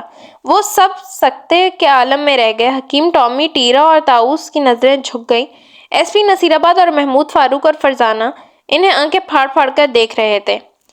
ایک اور جھٹکا: مہربانی فرما کر ساری بات سچ سچ بتائیے، ورنہ ہم آپ لوگوں کے لیے کچھ نہیں کر سکیں گے۔ آپ ضرور کوئی بات چھپا رہے ہیں۔ انسپکٹر جمشید نے خاموشی کی مہر کو توڑتے ہوئے کہا۔ مسٹر ٹامی، آپ ہمیں صاف صاف بتا ہی دینا چاہیے۔ حکیم نے سرد آہ بھر کر کہا۔ ٹھیک ہے حکیم، تم ہی بتا دو۔ بہت اچھا۔ تو جناب، بات یہ ہے کہ وہ دونوں دراصل ڈنگو اور منگو ہی ہیں، اور یہ ان کے قد و قدامت کے دو اور ارکان ہیں۔ ڈنگو اور منگو کل واقعی زخمی ہو گئے تھے، لیکن زخم بہت معمولی سے تھے۔ آج وہ صبح سویرے نہ جانے کس طرف نکل گئے، ابھی تک لوٹ کر نہیں آئے۔ ہم نے ان دونوں کو آپ کے سامنے لا کھڑا کیا۔ تو یہ بات تھی۔ اس کا مطلب یہ ہے کہ کل اوقات کی تفصیل کچھ اس طرح بنتی ہے۔ کل سرکس شو میں جس نامعلوم شخص نے تالی بجائی وہ شیرشاہ تھا۔ شیرشاہ کسی زمانے میں سرکس میں ملازم تھا۔ وہ ایک دن سرکس کی بہت بڑی رقم چرا کر بھاگ گیا۔ آپ لوگ اس شہر تلاش کرتے رہے۔ اس طرح کئی سال گزر گئے اور آخر آپ لوگ یہاں پہنچ گئے۔ ڈنگو اور منگو شیرشاہ کو تلاش کرتے رہے۔ وہ ہر ہوٹل میں جا کر نئے آنے والوں کو بھی چیک کرتے کہ کہیں ہوٹل میں ہی شیرشاہ نہ ٹھہرا ہوا ہو۔ ڈنگو منگو ایاز ہوٹل بھی پہنچے اور ہوٹل کے مالک سے جھڑپ کے بعد پولیس کے آنے پر فرار ہو گئے، لیکن جاتے ہوئے ایس پی سے بانٹنے کی بھی دھمکی دے گئے۔ اسی شام وہ سرکس میں خنجروں والا کھیل دکھا رہے تھے کہ کسی نے ان سے ایک لمحے پہلے تالی بجا دی اور ذرا پہلے مسٹر حکیم کے ہاتھ سے خنجر نکل گیا۔ خنجر سے وہ معمولی زخمی ہو گئے۔ دوسرے دن یعنی آج وہ ایس پی صاحب کے گھر تک پہنچ گئے، لیکن رستے میں ان سے ٹکرا گئے۔ ہم دونوں بے ہوش ہو گئے اور ہم انہیں سڑک پر ہی چھوڑ کر ایس پی صاحب کے گھر میں داخل ہو گئے۔ اس سے پہلے کہ پولیس ان پر قابو پاتی، وہ نکل بھاگنے میں کامیاب ہو گئے اور ابھی تک سرکس میں واپس نہیں آئے۔ کیوں؟ واقعات کیا یہ ترتیب بالکل ٹھیک ہے نا؟ جی ہاں، بالکل ٹھیک ہے، حکیم نے اطمینان کا سانس لیتے ہوئے کہا۔ بہت اچھا، اب ہم چلتے ہیں۔ ہم شیرشاہ کو گرفتار کرنے کی پوری کوشش کریں گے، اور اس دوران اگر ڈنگو اور منگو واپس آ جائیں تو آپ فوراً ہمیں اطلاع دیں گے۔ ہم ان دونوں سے بھی چند سوال کرنا چاہتے ہیں۔ ضرور ضرور، جو ہی وہ آتے ہیں ہم آپ کو اطلاع دے دیں گے، ٹامی نے ایس پی کی طرف دیکھتے ہوئے کہا۔ شکریہ۔ یہ کہتے ہوئے انسپکٹر جمشید اٹھ کھڑے ہوئے۔ ان کے ساتھ دوسرا بھی باہر نکل آئے۔ جیپ میں بیٹھ کر وہ وہاں سے روانہ ہوئے تو انسپکٹر جمشید بولے، ہم ایاز ہوٹل اتار دیجیے گا۔ بہت اچھا، لیکن اب اس معاملے کو کیا ہوگا؟ ڈنگو اور منگو غائب ہیں، وہ مجھ پر پھر حملہ کر سکتے ہیں۔ آپ پولیس کے آدمیوں کو دروازے پر مقرر کر دیں، انہوں نے کہا۔ پولیس والوں کو تو ان سے جان نکلتی ہے، تو پھر آپ اپنے گھر کے دروازے بند رکھیں اور پستول ہر وقت اپنے پاس رکھیں۔ لیکن پستول ان کا کیا بگاڑے گی؟ ایس پی نے حیران ہو کر کہا۔ کیوں، کیا پستول کی گولی ان پر اثر نہیں کرتی؟ نہیں، میں نے تو یہی سنا ہے، اس نے پریشان آواز میں کہا۔ صرف سنا ہی ہے نا، آپ فائر تو کر کے دیکھیے گا، کچھ نہیں ہوگا۔ میں جانتا ہوں، میں تو حیران ہوں آپ نے اسے بے ہوش کس طرح کر دیا تھا۔ اس نے کہا۔ میں نے نہیں، میری بچی نے۔ یہ اور بھی حیرت کی بات ہے کہ آپ لوگ ایسا کیوں نہیں کرتے کہ ایاز ہوٹل سے میرے ہاں آ جائیں، ہوٹل کی مصیبت سے ہی بچ جائیں گے، آپ کو زحمت ہوگی۔ انسپکٹر جمشید بولے۔ نہیں نہیں، خدا کے لیے میری مدد کریں، میں اس وقت سخت پریشان ہوں۔ اچھا، آپ کی پریشانی کو دیکھتے ہوئے ہم آج شام کو آپ کے ہاں آ جائیں گے، آخر انسپکٹر جمشید بولے۔ اور آپ کا بہت بہت شکریہ۔ ایس پی احسن شوکت علی انہیں ایاز ہوٹل کے سامنے اتار کر آگے بڑھ گیا۔ اس وقت انسپکٹر جمشید ان سے بولے، کہو کیا سمجھے؟ جی کیا مطلب؟ تینوں چونکے۔ تم نے اب تک حالات کا کیا اندازہ لگایا؟ وہی جو آپ نے تفصیل سناتے ہوئے بیان کیا، اور اگر میں نے تم سے یہ کہہ دوں کہ ڈنگو اور منگو اس وقت سرکس کے ہی کسی خیمے میں موجود تھے جب ہم ٹامی وغیرہ سے باتیں کر رہے تھے۔ اوہ، وہ دھک کر رہ گئے۔ لیکن ابا جان، آپ یہ کس طرح کہہ سکتے ہیں؟ محمود نے حیران ہو کر کہا۔ ایس پی کے گھر کے سامنے جب انہیں ہوش آیا ہوگا تو انہوں نے فرار ہونے کی سوچی، لیکن ان کے سرکس سے اچھی جگہ چھپنے کی کوئی ہو ہی نہیں سکتی، اس لیے وہ سیدھے ادھر ہی گئے۔ ٹامی اور رنگ ماسٹر کو ساری بات بتائی، پھر پروگرام بنا لیا کہ اگر پولیس یہاں آئی تو کیا بیان دیا جائے گا، اور یہ کہ ڈنگو اور منگو کی جگہ ٹیرا اور طاؤس کو پیش کیا جائے گا۔ ظاہر ہے کہ رنگوں کی دھاریں لگا لینے کے بعد سب چھوٹے قد والے تقریباً ایک جیسے ہی نظر آتے ہیں۔ تو آخر یہ چکر کیا ہے؟ فرزان نے پوچھا۔ چکر تو ابھی اچھی طرح میری سمجھ میں بھی نہیں آیا۔ ٹامی بہت دولت مند ہے، وہ کسی بڑے سے بڑی رقم کے لیے بھی اتنے سال تک مارا نہیں پھر سکتا۔ اصل بات ضرور کوئی اور ہے۔ دوسرے یہ بات مجھے بہت کھٹک رہی ہے کہ جس شخص کی وہ تلاش میں ہے اس کا نام شیرشاہ ہے۔ شیرشاہ کا نام پہلے ہی قصبے نصیر آباد میں بہت مشہور ہے۔ میں یہ سوچنے پر مجبور ہوں کہ انہوں نے شیرشاہ کا نام بھی بس یوں ہی بتا دیا ہے، ورنہ جس کی انہیں تلاش ہے وہ کوئی اور ہے، اس کا نام بھی کچھ اور ہے۔ معاملہ تو بہت الجھ گیا ہے، فاروق نے کہا۔ ہاں، اس لیے کہ سلجھے ہوئے معاملے سے ہمارا واسطہ کبھی پڑتا ہی نہیں ہے، محمود نے کہا۔ آخر یہ اونٹ کس کروٹ بیٹھے گا، فرزانہ نے کہا۔ زبردستی محاورے بولنے کی کوشش نہ کیا کرو، فاروق نے بڑا سا منہ بنایا۔ اگر میں بول ہی دوں تو تم کان بند کر لیا کرو، فرزانہ جھلا کر بولی۔ باتوں کے دوران وہ سیڑھیاں بھی چڑھتے جا رہے تھے، آخر اپنے کمرے کے دروازے کے سامنے پہنچ گئے۔ انہوں نے دروازہ ٹھٹکانے کے لیے اس پر ہاتھ مارا تو دروازہ خود بخود کھل گیا۔ ارے دروازہ تو اندر سے بند ہی نہیں ہے، فرزانہ چونکی اور پھر جلدی سے اندر داخل ہو گئی۔ وہ بھی پریشان ہو کر اندر کی طرف بڑھے، بیگم جمشید اندر نہیں تھی۔ امی جان آپ کہاں ہیں، فرزانہ نے بوکھلا کر کہا۔ انسپکٹر جمشید دوڑتے ہوئے دوسرے کمرے میں داخل ہوئے۔ انہوں نے ادھر ادھر دیکھا، غسل خانے اور الماریوں کے میں جھانکا، اور تھوڑی دیر بعد انہیں یہ حقیقت معلوم ہو چکی تھی، بیگم جمشید کا دور دور تک پتہ نہیں تھا۔ پریشانی اور خوف نے انہیں اپنے گھیرے میں لے لیا۔ سب سے پہلے وہ ہوٹل کے کاؤنٹر پر گئے، کاؤنٹر والے سے پوچھ گچھ کی۔ اس نے بتایا کہ صبح سے اب تک اس نے کسی عورت کو باہر جاتے نہیں دیکھا، لیکن یہ ہو سکتا ہے کہ پچھلے دروازے کو استعمال کیا گیا ہو۔ اب وہ دوڑتے ہوئے پچھلے دروازے پر آئے، دروازہ چوپٹ کھلا ہوا تھا، وہ اس میں سے نکلتے چلے گئے۔ دروازہ ایک تنگ سی گلی میں کھلتا تھا۔ اچانک وہ چلتے چلتے رک گئے۔ بیگم جمشید کے دائیں پیر کی چپل گلی میں دیوار کے ساتھ پڑی تھی، اور اس کا صاف مطلب یہ تھا کہ انہیں اسی راستے سے لے جایا گیا ہے۔ فاروق چپل کی طرف جھپٹا۔ چپل نہ اٹھاؤ، آؤ ہوٹل کے مالک کے پاس چلتے ہیں۔ ہوٹل کے مالک نے انہیں حیرت بھری نظروں سے دیکھا، پھر ساری بات سن کر بولا، سب سے پہلے تو آپ پولیس کو فون کریں۔ وہ تو میں سب کر لوں گا، لیکن دن دہاڑے آپ کے ہوٹل میں سے ایک اغوا کا کیس کیا گیا ہے، اس کی کچھ ذمہ داری آپ پر بھی عائد ہوتی ہے، انہوں نے کہا، اور ایس پی نذیر آباد کو فون کرنے لگے۔ دوسری طرف سے فوراً جواب ملا، ایس پی نصیر آباد، میں پروفیسر کرمانی ہوں۔ انسپکٹر جمشید یہاں تک ہی کہہ پائے تھے کہ حسن علی شوکت نے چہک کر کہا، لو تو آپ ہیں، پھر آپ کس وقت پہنچ رہے ہیں؟ میری بیگم کو ہوٹل سے اغوا کر لیا گیا ہے، انہوں نے جلدی سے کہا۔ اوہ، آپ کہاں سے بول رہے ہیں؟ اس وقت تو میں ہوٹل میں ہی موجود ہوں، لیکن فوراً ہی مجرموں کے پیچھے روانہ ہو رہا ہوں۔ آپ بھی کوشش شروع کر دیں، فکر نہ کریں، میں اسی وقت اپنے ماتحتوں کو دوڑا رہا ہوں اور خود بھی نکلتا ہوں، اس نے کہا۔ انسپکٹر جمشید نے ریسیور رکھ دیا، پھر ان تینوں کے ساتھ لے کر دوبارہ عقبی دروازے پر آئے۔ اس سے پہلے ہوتے تنگ سی گلی میں پہنچے، انہوں نے چپل کو جوں کا توں رہنے دیا۔ گلی ایک سڑک پر نکلتی تھی جو سیدھی چلی گئی تھی۔ انہوں نے ادھر ادھر نظریں دوڑائیں، لیکن کوئی ٹیکسی نظر نہ آئی۔ خیر وہ پیدل ہی چل پڑے۔ ابا جان ہم پیدل کب تک چلیں گے؟ وہ انہیں ضرور ٹیکسی میں لے گئے ہوں گے، فرزانہ نے گھبرائی ہوئی آواز میں کہا۔ فکر نہ کرو، ہو سکتا ہے مجرم خود ہی کوئی ٹیکسی بھیج دے جو ہمیں اس کے ٹھکانے پر لے جائے۔ انسپکٹر جمشید کی آواز میں اب بھی پرسکون تھی۔ کیا مطلب، کیا آپ اس کا بھی امکان ہے؟ محمود نے چونک کر کہا۔ ہاں، ایسا بھی ہو سکتا ہے۔ وہ سڑک پر تیز تیز قدم اٹھاتے ہوٹل کی مخالف سمت میں بڑھنے لگے۔ اس سڑک میں دائیں بائیں کوئی اور سڑک بھی نہیں نکلتی تھی کہ ادھر ادھر سے کوئی ٹیکسی آ جاتی۔ کہیں یہ ہمیں اصل معاملے سے ہٹانے کی سازش تو نہیں ہے؟ محمود نے سوچ میں ڈوبے ہوئے لہجے میں کہا۔ اس کے علاوہ اور کیا کہا جا سکتا ہے، فرزانہ نے کہا۔ تو کیا یہ سب سرکس والوں کی حرکت ہے، فاروق نے کہا۔ اگر سرکس والوں کی حرکت نہیں ہے تو پھر کس کی حرکت ہے؟ اس وقت تک ہمارے سامنے ان کے علاوہ اور کون آیا ہے، محمود نے کہا۔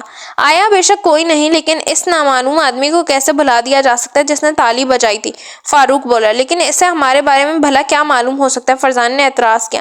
ہاں یہ بھی ٹھیک ہے، تو پھر کیا سرکس والوں کسی مجرمانہ پروگرام پر عمل کر رہے ہیں، اور اسی لیے انہوں نے ہمیں الجھانے کے لیے امی جان کو غائب کر دیا، محمود نے کہا۔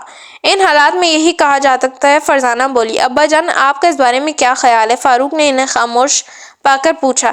میں ابھی سوچ رہا ہوں، بہت جلد اصل معاملہ سامنے آ جائے گا، انہوں نے کہا۔ اس وقت تو ہمیں صرف امی جان کی فکر ہے، فرزانہ بولی۔ فکر کرنے کی ضرورت نہیں، مجرم انہیں نقصان نہیں پہنچائے گا۔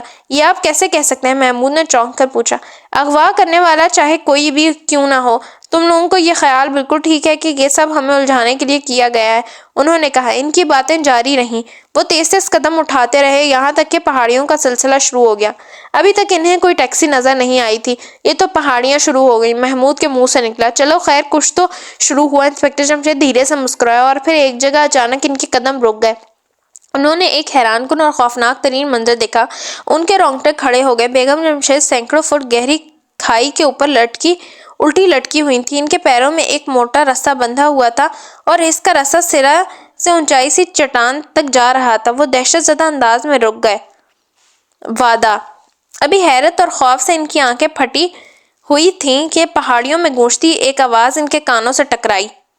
پروفیسر کرمانی، تمہاری بیوی کی موت میرے ایک اشارے سے موت کی بات ہے۔ یہ رسہ جس سے یہ بندھی ہے، اگر میں کاٹ دوں تو یہ سینکڑوں فٹ گہری کھائی میں جا گرے گی اور تمہیں اس کی ہڈیاں بھی تلاش کرنے میں دقت ہوگی، لیکن میں اس رسے کو واپس بھی کھینچ سکتا ہوں اور تمہاری بیوی کو تمہارے پاس واپس بھیج سکتا ہوں، اور اس کی صرف ایک شرط ہے کہ تم شہر جانے کے لیے بے چین ہو گئے ہو تو سنو، تمہیں جب کچھ چھوڑ چھاڑ کر اسی وقت واپس اپنے شہر جانا ہوگا۔ اگر تم واپس جانے سے انکار کرو گے تو میں رسہ کاٹ دوں گا، تم لوگ گرتے ہوئے اپنی آنکھوں سے دیکھو گے اور اس کے بعد بھی میرا کچھ نہیں بگاڑ سکو گے، کیونکہ میرے نشانے کی زد میں ہو۔ پہلے فائر سے میں رسہ کاٹوں گا اور اس کے بعد 4 فائر تمہاری طرف کروں گا، قصہ ختم ہو جائے گا۔ سوال یہ ہے کہ تم ہو کون یا یہ کیوں چاہتے ہو کہ میں یہاں سے چلا جاؤں؟ انسپکٹر جمشید چلا کر بولے۔ میں یہ نہیں بتا سکتا اور نہ تم مجھے دیکھ ہی سکتے ہو۔ آواز آئی۔ بہت اچھا، مجھے تمہاری شرط منظور ہے، انسپکٹر جمشید نے محمود، فاروق اور فرزانہ کی طرف دیکھتے ہوئے کہا۔ ان کے چہروں پر ہوائیاں اڑ رہی تھیں اور وہ بہت بے قرار تھے، بس یہ چاہتے تھے کہ فوری طور پر ان کی امی جان رہا ہو جائیں۔ یہی دیکھ کر انہوں نے شرط ماننے کا اعلان کیا تھا۔ بہت خوب، تو پھر میں تمہیں بیگم کو واپس بھیج رہا ہوں، اور ہاں، یہ نہ سمجھنا کہ میں نے تمہیں پہچانا نہیں۔ پروفیسر کرمانی کے بھیس میں اس وقت میرے سامنے انسپکٹر جمشید کھڑا ہے، جس نے اپنے اور تینوں بچوں کا میک اپ تو کرا لیا لیکن اپنی بیگم کا میک اپ کرانا بھول گیا۔ ان الفاظ کے ساتھ ہی بیگم جمشید آہستہ آہستہ نیچے آنے لگیں۔ ان کے دل دھک دھک کر رہے تھے، پھر ان کے پیر ایک ابھری ہوئی چٹان پر لگ گئے اور وہ اس پر لیٹ کر لمبے لمبے سانس لینے لگیں۔ اب تم لوگ آ کر اسے رستے سے آزاد کرا سکتے ہو، لیکن یاد رکھو، اگر تم نے وعدہ خلافی کی اور اس شہر سے نہ گئے تو پھر یہاں سے زندہ واپس نہیں جاؤ گے۔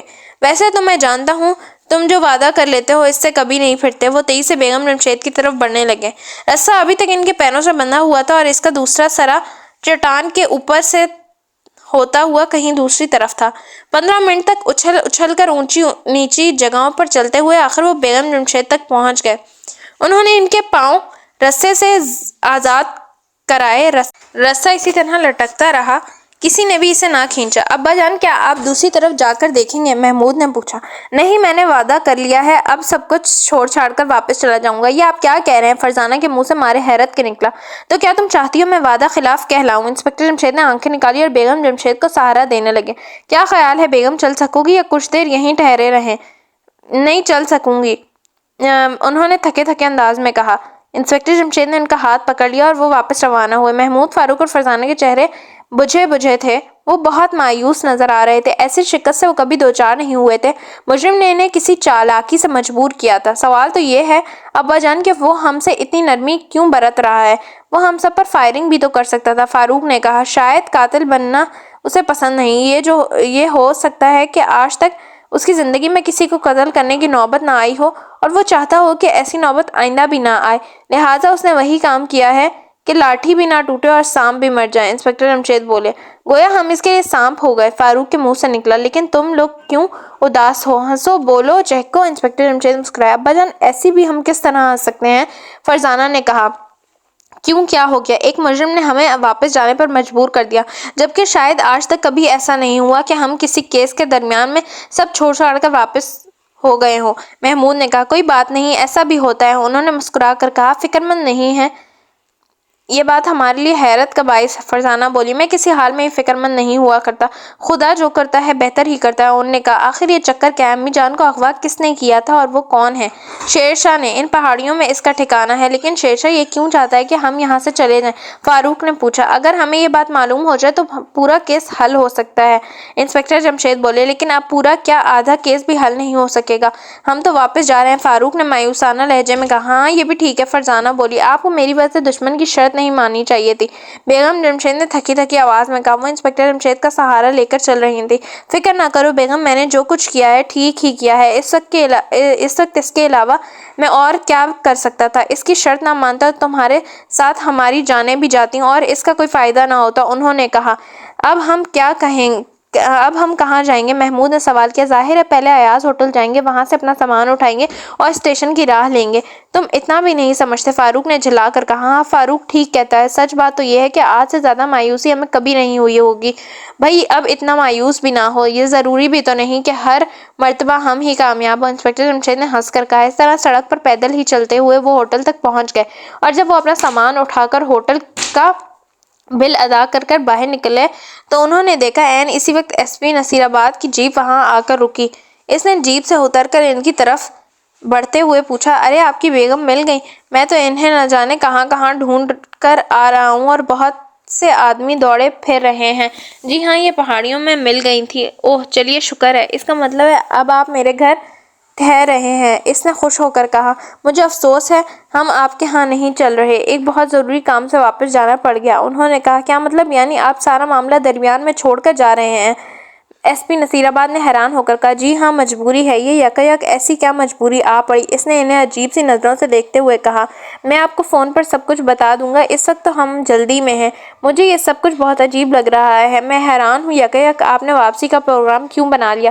خیر میں کیا کہہ سکتا ہوں، آئیے آپ کو جیپ میں اسٹیشن پہنچا دوں۔ جی نہیں شکریہ، ہم ٹیکسی میں چلے جائیں گے، انسپکٹر جمشید نے سنجیدہ لہجے میں بولا۔ ٹیکسی کی کیا ضرورت ہے، جیپ جو موجود ہے۔ کیا آپ اس وقت اسٹیشن کی طرف جا رہے ہیں؟ انسپکٹر جمشید نے پوچھا۔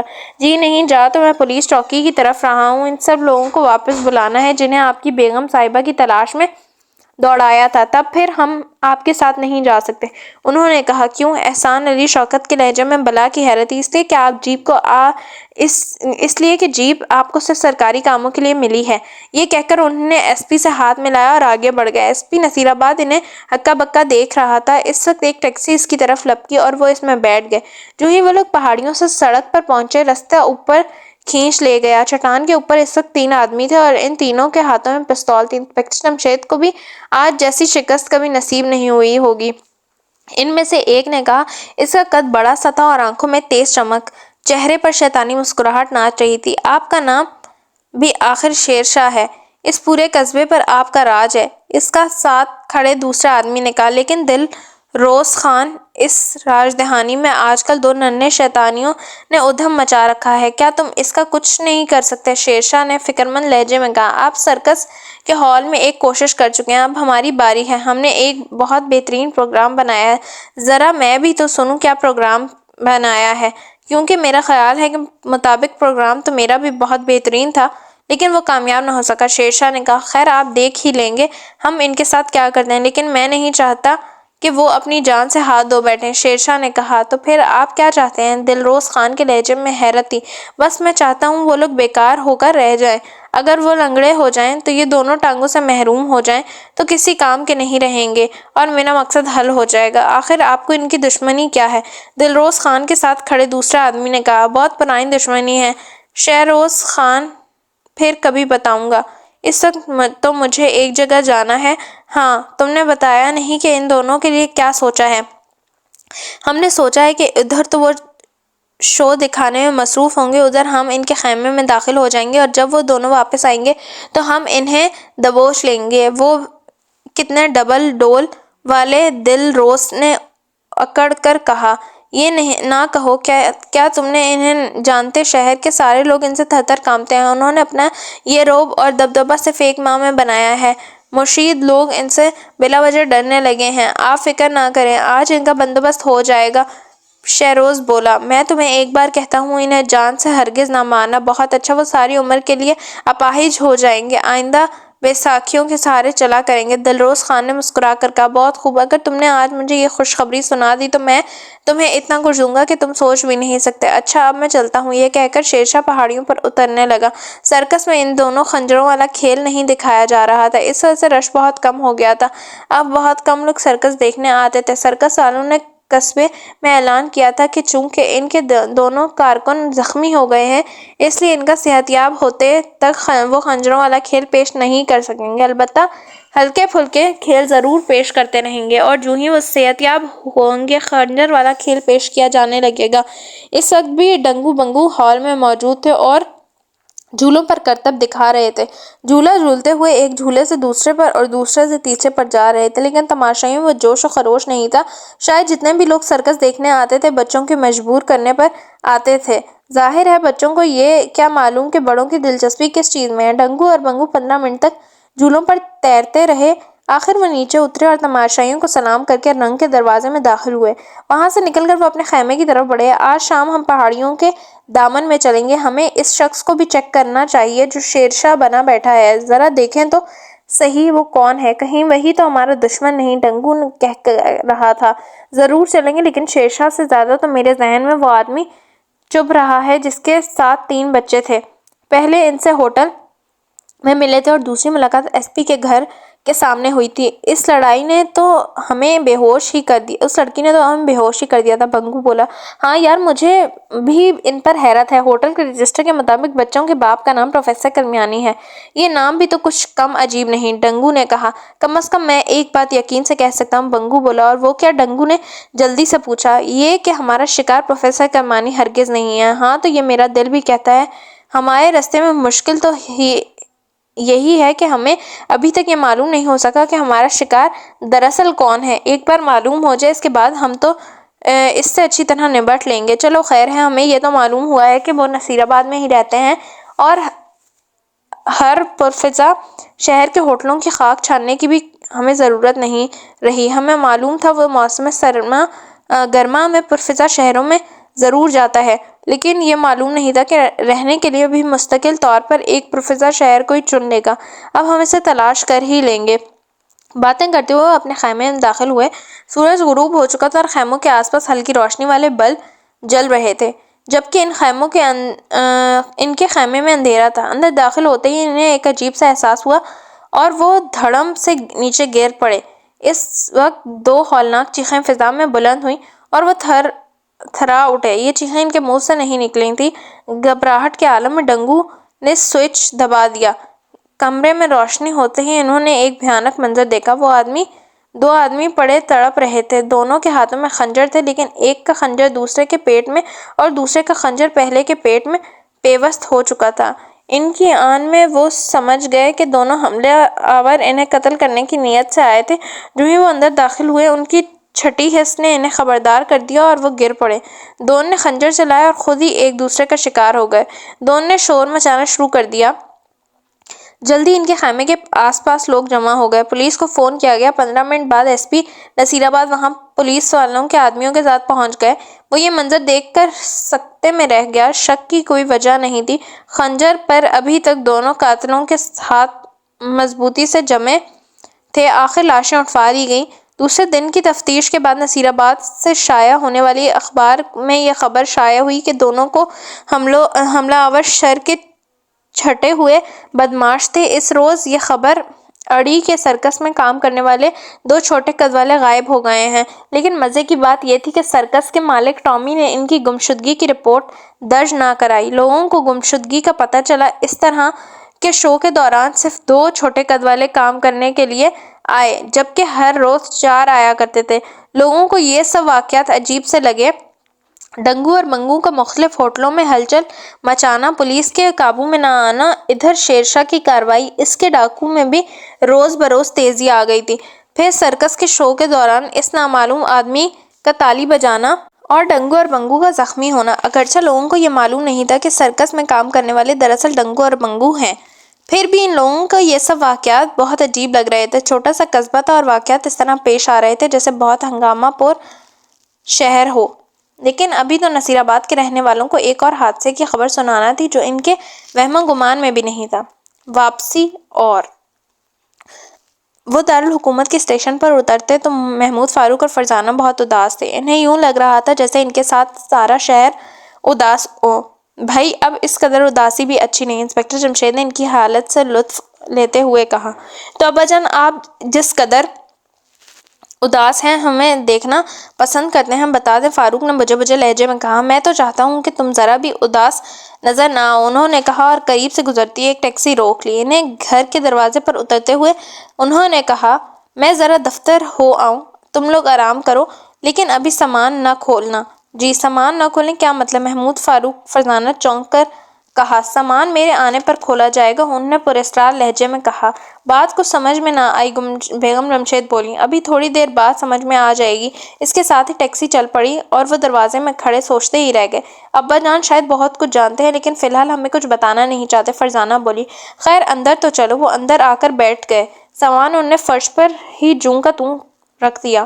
کیا اس سامان میں کوئی خاص چیز ہے؟ محمود بولا۔ نہیں، ہمارے سامنے ہی تو سارا سامان رکھا گیا ہے، فرزانہ نے کہا۔ ہو سکتا ہے ابا جان نظر بچا کر کچھ رکھ دیا ہو، فاروق نے خیال اظہار کیا۔ میرے ذہن میں ایک بات آتی ہے، محمود نے اچانک کہا۔ خدا کا شکر ہے کہ دو نہیں آتی، فاروق مسکرایا۔ سنو، نصیر آباد سے واپس آنے کا فیصلہ ابا جان نے کیا ہے۔ یہ وعدہ مجرم سے ہم نے نہیں کیا، تو کیوں نہ ہم تینوں واپس نصیر آباد چلیں؟ بات تو بہت زوردار ہے اور ہم اس پر عمل بھی کر سکتے ہیں، لیکن ابا جان اجازت دیں تب نا۔ جن لوگوں نے ہماری امی جان کے ساتھ سلوک کیا، کیا ہم ان سے انتقام لینا نہیں چاہتے؟ ہمارا تو خون کھول رہا ہے۔ محمود کا چہرہ یہ کہتے کہتے سرخ ہو گیا۔ انشاءاللہ ہم ابا جان سے اجازت لینے میں ضرور کامیاب ہو جائیں گے، امی جان بھی ہماری سفارش کریں گی، فرزانہ بولی۔ میں تمہیں مشکل میں نہیں دیکھ سکتی، انہوں نے پریشان ہو کر کہا۔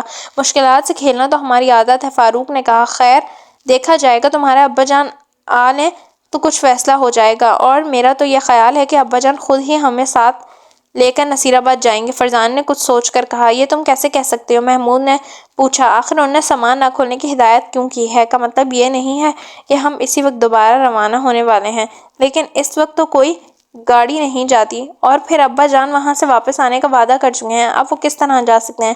سنو، مجرم نے ان سے یہ وعدہ لیا ہے کہ وہ سب کچھ چھوڑ چھاڑ کر نصیر آباد سے واپس لوٹ جائیں گے، چنانچہ وہ واقعی واپس آ گئے ہیں۔ اب انہوں نے یہ وعدہ تو نہیں کیا دوبارہ نصیر آباد نہیں جائیں گے، فرزانہ نے دلیل پیش کی۔ اوہ، تمہاری بات میں تو بہت وزن ہے، محمود کے منہ سے نکلا۔ ہاں، چاند گاڑی جتنا وزن تو ضرور ہوگا، فاروق چہکا۔ اب انہیں نصیر آباد جانا ممکن نظر آنے لگا تھا، اس لیے ان کی زبانیں چل پڑی تھیں۔ کیا مجھے خلائیں بھیجنے کا ارادہ ہے؟ محمود بولا۔ خلا میں ابھی تو تم جیسوں کی ضرورت نہیں، فاروق نے کہا۔ چلو تم چلے جانا، کہاں جانے کا پروگرام بنا رہے ہو؟ انسپکٹر جمشید کی آواز نے انہیں چونکا دیا، اور اس وقت انہیں معلوم ہوا کہ وہ گھر کا دروازہ اندر سے بند کرنا بھول گئے تھے۔ ابا جان ہمیں نصیر آباد جانے کے بارے میں سوچ رہے تھے، محمود نے جلدی سے کہا۔ اس میں سوچنے کی کیا بات ہے، ہم ابھی تھوڑی دیر بعد ہی بذریعہ جہاز واپس نصیر آباد جا رہے ہیں، اور میک اپ کے بغیر جائیں گے، کیونکہ اب میک اپ کی بھی ضرورت نہیں۔ وہ مارا۔ تینوں خوشی سے اچھل اٹھے۔ اتنی دیر میں بیگم جمشید چائے تیار کر چکی تھیں۔ انہوں نے چائے کے ساتھ بسکٹ وغیرہ جلدی جلدی حلق میں اتارے اور ایک ٹیکسی میں بیٹھ کر ہوائی اڈے کی طرف روانہ ہو گئے۔ ابا جان، ہم پہلے ہی اندازہ لگا چکے تھے کہ آپ صرف مجرم کیا ہوا وعدہ پورا کرنے کے لیے یہاں آئے ہیں اور فوراً ہی واپس روانہ ہوں گے، فرزانہ نے مسرت میں ڈوبے ہوئے لہجے میں کہا۔ مجھے یہاں ایک اور کام بھی تھے، ان کے لیے بھی آنا ضروری تھا، انہوں نے کہا۔ کیا آپ ہمیں نہیں بتائیں گے وہ کام کیا تھے؟ ابھی نہیں، کچھ دیر بعد بتاؤں گا، وہ بولے۔ آپ کا مطلب ہے جہاز میں بتائیں گے؟ نہیں، نصیر آباد پہنچ کے، بلکہ اس سے بھی بعد، جیسے آپ کی مرضی، آپ ہمیں بے شک کچھ نہ بتائیں۔ فاروق کھلا پڑا رہا تھا، اور ٹھیک 1 گھنٹے کے بعد وہ واپس نصیر آباد میں موجود تھے۔ جب وہ ایاز ہوٹل میں داخل ہو رہے تھے تو فاروق نے پوچھا، لیکن ابا جان ہمارے کمروں میں تو کوئی اور آ چکا ہوگا؟ وہ کیوں؟ مجھے تو معلوم تھا کہ ہم بہت جلد واپس آ جائیں گے۔ جاتے ہوئے میں نے ہوٹل کا بل تو چکا ہی تھا، دونوں کمرے اپنے اصل نام سے دوبارہ بک کرا لیے تھے، انہوں نے بتایا۔ اوہ، ان کے منہ سے نکلا۔ وہ اپنے کمروں میں داخل ہوئے تو اتنا خوش تھے جیسے انہیں کوئی خزانہ مل گیا ہو۔ شام کے کھانے کے بعد انسپکٹر جمشید نے ان سے کہا، تیاری کر لو، ہم نصیر آباد کی پہاڑیوں کی طرف جائیں گے، جس جگہ جہاں تمہاری امی جان الٹی لٹکی ہوئی تھی۔ ان کا لمحہ کھلندڑا تھا، وہ اس لہجے سے واقف تھے۔ بظاہر اس لہجے سے بچوں جیسی خوشی ٹپکتی تھی، لیکن وہ جانتے تھے کہ اس لہجے میں وہ صرف اس وقت بولتے تھے جب انتہائی خوفناک موڈ میں ہوں۔ چاند کی ابتدائی تاریخیں تھیں، چاند سر ابھرا چکا تھا، اور اس کی دھیمی دھیمی روشنی نصیر آباد کی پہاڑیوں پر کھیل رہی تھی، ان سے اپنا دل بہلا رہی تھی۔ ایسے میں 4 سائے ان پہاڑیوں میں آگے بڑھ رہے تھے۔ یہ محمود، فاروق اور فرزانہ اور انسپکٹر جمشید تھے۔ بیگم جمشید کو انہوں نے ہوٹل میں ہی چھوڑ دیا تھا اور ہدایت کر دی تھی کہ ان کی آواز سنے بغیر دروازہ نہ کھولیں۔ پہاڑیوں پر موت کی سی خاموشی طاری تھی، اور دور دور تک انہیں کوئی انسان نظر نہیں آ رہا تھا۔ ایسے میں چیخ کی ایک آواز انہیں بہت عجیب لگی۔ وہ چونک اٹھے، پہلے تو ایک دوسرے کی طرف دیکھا اور پھر آواز کی طرف بڑھنے لگے۔ ہمیں چھپ کر سب کچھ دیکھنا ہے، سامنے آنے کی کوشش نہیں کرنی، انسپکٹر جمشید نے انہیں خبردار کیا۔ وہ کیوں ابا جان؟ فرزانہ نے پوچھا۔ اس یہ کہ دشمن کو یہی خیال رہے ہم واپس جا چکے ہیں اور لوٹ کر نہیں آئے، آخر یہاں کون لوگ ہیں اور کیا کر رہے ہیں؟ محمود نے الجھ کر کہا، کیا تم لوگ ابھی تک نہیں سمجھ سکے؟ ہمیں تو اس کیس کا کوئی سر پیر نظر نہیں آیا۔ فرزانہ بولی، بہت جلد نہ صرف سر پیر بلکہ دھڑ بھی نظر آنے لگا۔ انسپکٹر جمشید مسکرائے، کیا آپ کو اندازہ ہے وہ چیز کس کی تھی؟ ہاں، کسی قدر، لیکن صحیح صورتحال موقع پر جا کر معلوم ہوگی۔ پھر کچھ فاصلے پر انہیں ایک ہموار میدان سا نظر آیا۔ یہ میدان پہاڑیوں کے درمیان گھرا ہوا تھا اور صرف نزدیک پہنچنے پر ہی نظر آ سکتا تھا۔ اس میدان کے عین اوپر وہی چٹان تھی جس کے ساتھ بیگم جمشید انہیں لٹکی نظر آئی تھی، اور اس چٹان سے ذرا نیچے ایک اور ابھری ہوئی چٹان تھی جس پر انہیں رسا لٹکا کر چھوڑ دیا گیا تھا۔ ارے یہ تو وہی جگہ، محمود نے کہنا چاہا، لیکن انسپکٹر جمشید نے اس کے منہ پر ہاتھ رکھ دیا۔ خاموش، ذرا سی بے احتیاطی کام بگاڑ سکتی ہے۔ انہوں نے سرگوشی کی اور انہوں نے ہونٹ مضبوط سے بند کر لیے۔ تاریک گوشوں کا سہارا لیتے ہوئے وہ آگے کھسکنے لگے، یہاں تک کہ عین اس میدان کے سرے پر پہنچ گئے۔ اب ان کے سامنے ایک حیرت انگیز منظر تھا۔ چاند کی روشنی میں دو رسے اس چٹان سے لٹک رہے تھے، لیکن ان سے کوئی انسان الٹا لٹکا ہوا نظر نہیں آیا۔ البتہ ڈنگو اور منگو میدان کے بیچوں بیچ کھڑے تھے اور ان کے گرد 8 آدمی پستول لیے کھڑے تھے۔ انہوں نے اپنے چہرے سیاہ نقابوں میں چھپا رکھے تھے۔ ایک نواں آدمی منہ پر مکمل نقاب اوڑھے الگ کھڑا تھا۔ پھر اس نے گرجدار آواز میں کہا، اب تم دونوں میرے قبضے میں ہو، کہو کیا کہتے ہو؟ کیا تمہارا ہی نام شیر شاہ ہے؟ ہاں، میرا نام ہی ہے۔ تو پھر ہمیں اپنی کمر ننگی کر کے دکھا دو تاکہ ہمیں معلوم ہو جائے کہ تم ہی وہ شخص ہو جس کی ہمیں تلاش ہے۔ ڈنگو نے کہا، تمہارے لیے اتنا ہی کافی ہے کہ میرا نام شیر شاہ ہے۔ نویں آدمی نے کہا، اگر ہمارا کمال دیکھنا چاہتے ہو تو پھر اپنی کمر ننگی کر کے دکھا دو۔ بنگو نے تلملا کر کہا، بہت اچھا، میں تمہاری یہ خواہش بھی پوری کر دوں گا۔ یہ کہہ کر وہ ان 8 آدمیوں کی طرف بڑھا جنہوں نے ڈنگو اور بنگو کو پستولوں کی زد پر لے رکھا تھا۔ کیا خیال ہے، اگر ان لوگوں نے کوئی حرکت کرنے کی کوشش کی تو تمہارا نشانہ خطا تو نہیں جائے گا؟ آپ بے فکر رہیں، ہمارا نشانہ آج تک خطا نہیں گیا۔ 8 میں سے ایک نے کہا، بہت خوب، اب میں ان کی تسلی کے لیے اپنی کمر انہیں دکھاؤں گا اور اس کے بعد ہم ان دونوں کو ان رسوں سے الٹا لٹکائیں گے کیونکہ انہوں نے مجھے بہت پریشان کیا ہے۔ یہ کہہ کر شیر شاہ نے اپنی کمر پر سے قمیض الٹا دی۔ کمر کا رخ اس نے پہلے ہی ان دونوں کی طرف کر دیا۔ اتفاق سے اس وقت اس کی کمر محمود، فاروق اور فرزانہ اور انسپکٹر جمشید کی نظروں کے سامنے بھی تھی۔ انہوں نے دیکھا شیر شاہ کی کمر پر تقریباً 9 انچ لمبا تلوار کے زخم کا گہرا نشان تھا۔ یہ نشان اتنا صاف تھا کہ چاند کی روشنی میں بھی انہیں بالکل صاف نظر آیا تھا۔ اس نشان پر نظر پڑتے ہی ڈنگو اور بنگو نے پوری قوت سے ایک چیخ ماری اور پھر وہ ہو گیا جس کے بارے میں شاید کسی کو خیال تک نہ تھا، دوسری چیخ۔ ڈنگو اور منگو نے چیخ مارتے ہوئے ہوا میں اتنی بلند چھلانگیں لگائیں تھیں کہ پستولوں کی گولیاں ادھر ادھر سے نکل گئیں۔ خود شیر شاہ نے زمین پر گر کر اپنی جان بچائی تھی۔ ڈنگو اور منگو زمین پر آتے ہی ان 8 پر ٹوٹ پڑے۔ ان کے ہاتھ اور پیر بجلی کی طرح حرکت کر رہے تھے اور اس کے ساتھ وہ کچھ اس طرح اچھل کر کود رہے تھے کہ نظر ان پر ٹکانا مشکل ہو گیا تھا۔ وہ ہوا میں پلٹیاں کھا رہے تھے، چکر پھریاں کاٹ رہے تھے اور پستول کی ہر گولی ان کے آس پاس سے نکل رہی تھی۔ پھر ایسا وقت بھی آیا تھا کہ پستول والوں کو پستولوں میں گولیاں بھرنے کا بھی ہوش نہ رہا۔ وہ ہاتھوں اور پیروں سے لڑنے پر مجبور ہو گئے، لیکن بھلا وہ ڈنگو اور بنگو کے مقابلے میں کیا ہاتھ پیر چلاتے؟ صرف چند منٹ کے اندر اندر 8 زمین پر آ رہے۔ ان میں سے کسی کی ناک سے خون بہہ رہا تھا تو کسی کے منہ سے، کسی کی سر زخمی تھا تو کسی کی ٹانگ ٹوٹ گئی تھی۔ ان سے فارغ ہوتے ہی دونوں شیر شاہ کی طرف مڑے اور پھر دھک سے رہ گئے۔ ارے شیر شاہ کہاں گیا؟ ابھی تو یہیں تھا۔ شاید اسے اپنے آدمیوں کو شکست صاف نظر آ گئی تھی، اس لیے وہ بھاگ کھڑا ہوا۔ بنگو نے کہا، یہ کیا ہوا؟ اب ہمیں اسے پھر تلاش کرنا پڑے گا۔ ڈنگو نے افسوس زدہ لہجے میں کہا، وہ بچ کر نہیں جا سکتا، یہیں کہیں پہاڑیوں میں ہوگا، آؤ اسے تلاش کریں، میں اس تلاش میں تمہاری مدد کر سکتا ہوں۔ چٹانوں میں ایک آواز گونجی، یہ آواز انسپکٹر جمشید کی تھی۔ ڈنگو اور منگو بھڑک اٹھے اور پھر ان کی آنکھیں مارے حیرت سے کھلی کی کھلی رہ گئیں۔ ان کے سامنے ایک نوجوان آدمی اور 3 بچے کھڑے تھے۔ ان میں سے ایک لڑکی تھی اور اس کے ہاتھ میں ایک گڑیا تھی۔ اس گڑیا کو ڈنگو اور بنگو بڑی اچھی طرح پہچانتے تھے۔ حیرت کے ساتھ اس کی آنکھوں میں خوف بھی تھا۔ آپ وہی تو نہیں؟ ڈنگو ہکلایا، ہاں ہم وہی ہیں اور یہ گڑیا بھی وہی ہے جس کے پیٹ سے نکلنے والے دھوئیں نے تم دونوں کو بے ہوش کر دیا تھا۔ لیکن یہ ایک حقیقت ہے کہ ہم تمہیں شیر شاہ کی تلاش میں مدد دے سکتے ہیں۔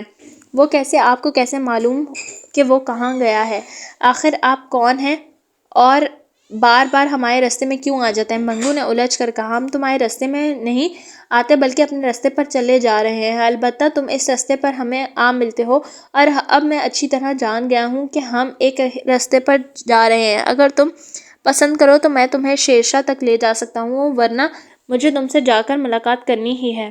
ٹھیک ہے، ہم آپ لوگوں کے ساتھ چلیں گے، لیکن تمہیں ایک وعدہ کرنا ہوگا کہ وہ یہ کہ تم اسے جان سے نہیں مارو گے، ٹھیک ہے؟ کیا آپ کا تعلق اس کے دشمنوں سے ہے؟ ہاں، ہم اس کے دشمن ہیں۔ تب تو ہمارے ساتھ اور بھی بہتر رہے گا، ڈنگو نے خوش ہو کر کہا، اور وہ واپس شہر کی طرف چل پڑے۔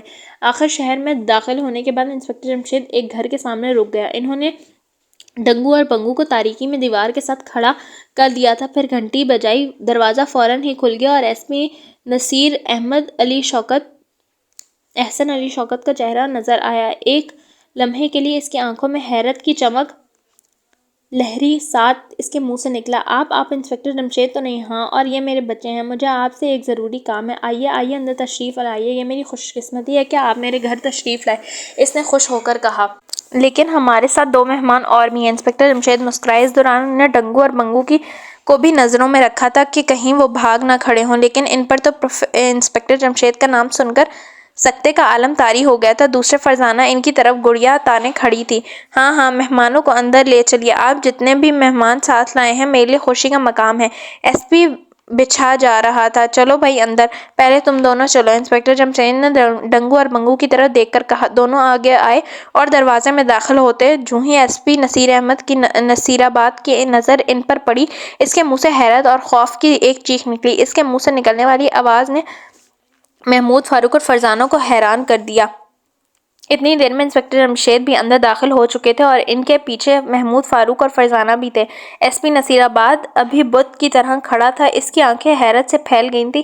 آپ تو ہمیں شیرشاہ کے پاس لے جا رہے تھے، ڈنگو کے منہ سے نکلا۔ اور کیا یہ سچ ہے کہ آپ انسپکٹر جمشید ہیں؟ ہاں، یہ سچ ہے، اور یہ بھی سچ ہے کہ تم لوگوں کو شیرشاہ سے ملانے کے لیے لایا ہوں، لیکن میں ایس پی صاحب کی مدد کے بغیر تم دونوں کو اس سے نہیں ملا سکتا۔ جی کیا مطلب؟ کیا یہ شیرشاہ کو جانتے ہیں؟ بنگو نے حیران ہو کر کہا۔ ہاں، بہت اچھی طرح۔ چلیے پہلے اندر چل کر بیٹھیں تو صحیح۔ انسپکٹر جمشید کا لہجہ بہت خوشگوار تھا، لیکن یہ خوشگوار لہجہ محمود، فاروق اور فرزانہ کے ہوش اڑائے دے رہا تھا۔ وہ صورتحال کا مقابلہ کرنے کے لیے تیار ہو گئے۔ ایس پی نصیرآباد آخر چونک پڑا اور بولا، آئیے ڈرائنگ روم میں چل کر بیٹھتے ہیں، پھر مجھے بتائیے گا کہ ماجرا کیا ہے۔ شیرشاہ کو میں جانتا ہوں، اس نے سارے قصبے اور قصبے میں سیر کرنے کے لیے آنے والوں کو ناک میں دم کر رکھا ہے، لیکن وہ میرے ہاتھ سے ہر بار بچ جاتا ہے۔ میں نے اسے گرفتار کرنے کی ہر بار پوری کوشش کی مگر کامیاب نہ ہو سکا۔ افسوس مجھے اس کا ٹھکانہ معلوم نہیں، ورنہ میں وہاں چھاپہ مار کر اسے گرفتار کر لیتا۔ آپ نے بالکل ٹھیک کہا، خیر فکر نہ کریں، آج ہم اسے گرفتار کر کے ہی چھوڑیں گے، انسپکٹر جمشید بولے۔ وہ ڈرائنگ روم میں آ گئے۔ ایس پی نے انہیں بٹھانے کے بعد کمرے سے باہر جانے کا ارادہ کیا تو انسپکٹر جمشید بول پڑے، آپ کہاں چل دیے؟ آپ لوگوں کے لیے چائے وغیرہ کا بندوبست کریں۔ شکریہ، ہم چائے پینے کے لیے نہیں آئے، انہوں نے کہا۔ لیکن یہ کیسے ہو سکتا ہے کہ میں اپنے مہمانوں کے خاطر تواضع کے لیے کچھ بھی نہ کروں؟ اگر خاطر تواضع کرنی ہی ہے تو مسٹر ڈنگو اور بنگو کی کیجیے۔ انسپکٹر جمشید کا لہجہ یکایک سرد ہو گیا۔ کیا مطلب؟ ایس پی نصیرآباد چونک کر مڑا۔ ہاں، ان کی اس سے زیادہ تواضع اور کیا ہو سکتی ہے کہ آپ انہیں اپنی کمر ننگی کر کے دکھائیں۔ کیا؟ کمرے میں کئی آوازیں ابھریں۔ یہ آوازیں حیرت اور خوف کی آوازیں تھیں۔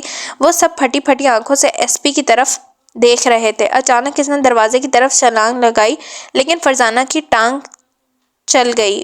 وہ اوندھے منہ گرا، پھر فوراً اٹھا اور دوبارہ بھاگا۔ اس مرتبہ اس کے رستے میں فاروق آ گیا۔ اس نے اچھل کر سر کی ایک ٹکر اس کے سینے میں دے ماری۔ ایس پی بری طرح ٹکرایا۔